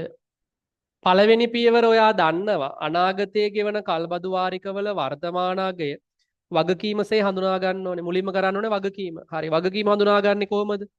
අනාගතයේ කල්බදු වාරික ගෙවනවා. මම මෙතනින් ගන්නම්. ඉඩ නැති හින්දා. පළවෙනි අවුරුද්දේ 150යි. නෑ කල්බදු වාරික 60යි නේ සෝරි. පළවෙනි අවුරුද්දේ 60යි. දෙවැනි අවුරුද්දෙත් 60යි. තුන්වෙනි අවුරුද්දෙත් 60යි. හතරවෙනි අවුරුද්දෙත් 60යි. 60 ගානේ කියවන මම බින්දු තුනෙන් හදනවා. 60 ගානේ කියවනවා කල්බදු වාරික 60000 ගානේ අවුරුද්ද ගානේ කියවනවා. වගකීම කියන්නේ මොකද්ද? මේ 60000 ඒවා හතරේ අනාගතයේ ගෙවන කල්බදු වාරිකවල වර්තමානාගේ. වර්තමානාගේ ගන්නෙ කොහොමද? 8යි 9යි 3ෙන් වැඩි කරනවා. 7යි 9යි 7ෙන් වැඩි කරනවා. ගානේ දීලා තියෙනවා 7යි 1යි 2ෙන් වැඩි කරනවා. 6යි 3යි 6ෙන් වැඩි කරනවා. ඔය ඔක්කොගෙම කල්බදු වාරිකවල වර්තමානාගේ මේක වැඩි කරාම කීයක් කරනවද මට උදව් කරන්න ටක් ගාලා හදපුවායි. පළවෙනි එකන වැඩි කරාම ටක් ගාලා උදව් කරන්න පුතේ. 50 53යි 500 580යි. ඊට පස්සේ 53යි 580 ඊළඟට 48යි 820යි. 47යි 820යි. ඊට පස්සේ පුතේ 42යි 720යි. ඊළඟට 38යි 160යි. ඔය ඔක්කොම එකතු වුණාම වර්තමානාගේ එනවා කීයද අනාගතයේ කියන කල්බදු වාරිකවල 182යි 280යි. right. ඔන්න වගකීම. වගකීම කොහොමද ගිණුම්ගත වෙන්නේ? වත්කම් ගිණුම හර කවදටද 23/4/1ට අදාළ වගකීම් ගිණුම බැර 182යි 280යි මන් දශම වලින් හදනවා බිංදු 3. වත්කම හර කරා වගකීම බැර වෙනවා 182යි 280යි. හරි. ඔන්න පළවෙනි පියවර හරි. වත්කම දැම්ම වගකීම දැම්ම. දෙවනි පියවර මොකද්ද? මූලික ගෙවීම වාර්තා කරනවා. මුදල් බැර ලක්ෂ 2ක් මූලික ගෙවීම තියෙනවා. මුදල් බැර අදාළ වත්කම් ගිණුම හර ලක්ෂ 2යි. මෙන්න මූලික ගෙවීම. හරි. ඊළඟට කල්බදු පොලිය වාර්තා කරන්න ඕනේ. කල්බදු පොලිය කොහොමද හොයන්නේ? 182යි 280න් පොලී ප්‍රතිශතය 112 වැඩි කරාම කල්බදු පොලිය එනවා කීයක්ද පුතේ? 182යි 280 112 වැඩි කරාම කල්බදු පොලිය 21යි 800 3.5 මම මෙහෙම ලියනවා. හරි. ඔයාලා ලියාගන්න 4 21.874යි. එතකොට පොලිය මමයි පොලී ගිණුමකට දදා ඉන්නේ නැහැ. තේරුමක් නැහැනේ. මම කෙලින්ම ආදායම් ප්‍රකාශනයේ පොලී වියදම් වල එක ලියලා ඉවර කරන්න පුතේ. අයි වියදමට දදා ඉන්න ඕනේ නැහැ. කෙලින්ම ආදායම් ප්‍රකාශනයේ ඔයා පොලී වියදම් වල ලියලා ඉවර කරන්න. මම ඕනනම් ආදායම් ප්‍රකාශනයේ දැන් මෙතන නැහැනේ. මේ තියෙන සටහනනේ. මම ගහනවා මෙතනින් ඕනනම් ආදායම් ප්‍රකාශනය ගැහුවොත් ආදායම් ප්‍රකාශනයේ දැනටම ඔයා ලියලා ඉවර කරන්න මූල්‍ය වියදම් වල පොලිය. මූල්‍ය වියදම් කල්බදු පොලිය අපිට එනවා 21874යි. අය ගිණුමට දදා ඉන්න ඕනේ නැහැ. අරන් ගිහලා ගෙලිම ලියලා ඉවර කරන්න. හරි. මම මේක පොලිය ගිණුමට දැම්මේ නැහැ. ඊට පස්සේ වාරිකය ගෙවනවා. කීයක් වාරිකය ගෙවනවද? පළවෙනි අවුරුද්දේ 60ක් ගෙවනවා. මුදල් බැර කල්බද පොලි හෙව්වට ගිණුම් ගත කරේ නෑනේ. වියදම හර වගකීම බැර. වියදම හර මෙන්න වියදම හර කරව එක මෙතන පෙන්නවා. වගකීම බැර. ඊට පස්සේ වාරිකය ගෙවනවා 60000. මුදල් බැර මෙයාව හර හැම වෙලේම අවබෝධයෙන් යන්න පුතේ කටපාඩම් කරන්න එපා. ඊළඟට දැන් ඔයාගේ වත්කම එනවා අවසාන වත්කම 382.280යි. වත්කම කීයද? 382.280යි. ඉතින් වත්කම ෂය කරන්න පුළුවන්. කොහොමද ෂය කරන්නේ? ඒකත් මම මේ ගිණුම් ගහ ඉන්නේ නැහැ. මොකද ගිණුම් වලට ලකුණු හම්බෙන්නේ නැහනේ. ඒක තේරෙන්නනේ ගහන්නේ. ඉතින් වත්කම එනවා 200 වත්කම එනවා 382.280 වැඩි කරන සුන්බුන් නගයක් තියෙනවද? සුන්බුන් නගයක් නෑ. එයාගේ ඵලදායී ජීව කාලය හරි එයා මොකද කියන්නේ? අපිට අවසානයේ හම්බෙනවලු. ඉතින් අවසානයේ හම්බෙලත් පාවිච්චි කරන්නේ අවුරුදු 4යි. වාරිකත් 4යි. ඉතින් 4ෙන් තමයි බෙදෙන්න වෙන්නේ. එහෙනම් 4ෙන් බෙදුනහම වර්ෂයේ ෂය එනවා කීයක්ද? 382.280 4ෙන් බෙදුනම මම දහස් වලින් හදන්නේ. 4ෙන් බෙදුනහම ඈ 95.570යි. 95.570යි ෂය. ෂය කොහොමද ගිණුම් ගත කරන්නේ? ෂය වියදම හර ෂය වියදම කෙලින්ම අරන් ගිහිලා පරිපාලන වියදම් වල ලියනවා. යන්ත්‍ර ෂය 95.5.7යි. අනිත් පැත්තෙන් සමුච්චිත ෂය කොහෙද ලියන්නේ? සමුච්චිත ෂය අරන් ගිහිලා ලියනවා මෙන්න මෙතන ෂය වර්ෂයේ ෂය 95.57යි. 95.57යි. ගිණුම් ගහ ඉන්න වෙන්නේ නැහැ. ෂය වියදම අරන් ගිහිලා පරිපාලන වියදමේ ලිව්වා. සමුච්චිත ෂය ලිව්වා මෙන්න මේ සටහනේ. ඔච්චරයි පුතේ. දැන් වත්කමේ අගය තියෙනවා 382.280ක්. ඒක ලිව්වා මිලදී ගැනුම් යටතේ. 382.280යි. වත්කමේ අන්තිම ශේෂයත් 382.280යි. වර්ෂයේ අවසානයේ සමුච්චිත ෂයත් 95.57යි. මෙයාගෙන් මෙයාව අඩු වුණාම ධාරණා ගේනවා කීයක්ද? 382.280න් අඩු වෙනවා ධාරණාගේ 95.57ක් කීයක් එනවද? 286.7යි 1යි. 286.7යි 1යි නේ. right 286.7යි 1යි. ඉතින් එයා වරන් ගිහිල්ලා ලියනවා මූල්‍ය තත්ත්වයේ 286.7යි 1යි. ඔන්න සටහන හරි. හරි. ඔන්න සටහන හරි. සටහන හරි. ඊට පස්සේ අපි යනවා වගකීමට. වගකීම කොහොමද හොයන්නේ? අවසාන වගකීම කීයද? වගකීමේ පාගේ ශේෂය කීයක් එනවද? වගකීම 182.2.8ට එකතු වෙනවා 21.847යි 60 අඩු වුණාම 144යි 0.15යි 4යි. ඔකනේ වගකීම. හරි. මේ වගකීමේ ඔයා මේ වගකීම අරන් ගිහිල්ලා ලියන්න ඕනේ ජංගම සහ ජංගම නොවන විදිහට කඩලා. හරි. එතකොට පුතේ ඔයා මේකේ ජංගම කෑල්ල හොයාගන්න ඕනේ. මං කිව්වා ජංගම වගකීම හොයාගන්නේ කොහොමද? ජංගම වගකීම කියන්නේ ඊළඟ අවුරුද්දේ ගෙවන වගකීම. එතකොට ඊළඟ අවුරුද්දේ වාරිකය 60යි. ඒ 60 නෙමෙයි ඊළඟ අවුරුද්දේ පොලිය මෙතනින් අයින් කරන්න ඕනේ වගකීම හොයාගන්න. එතකොට ඊළඟ අවුරුද්දේ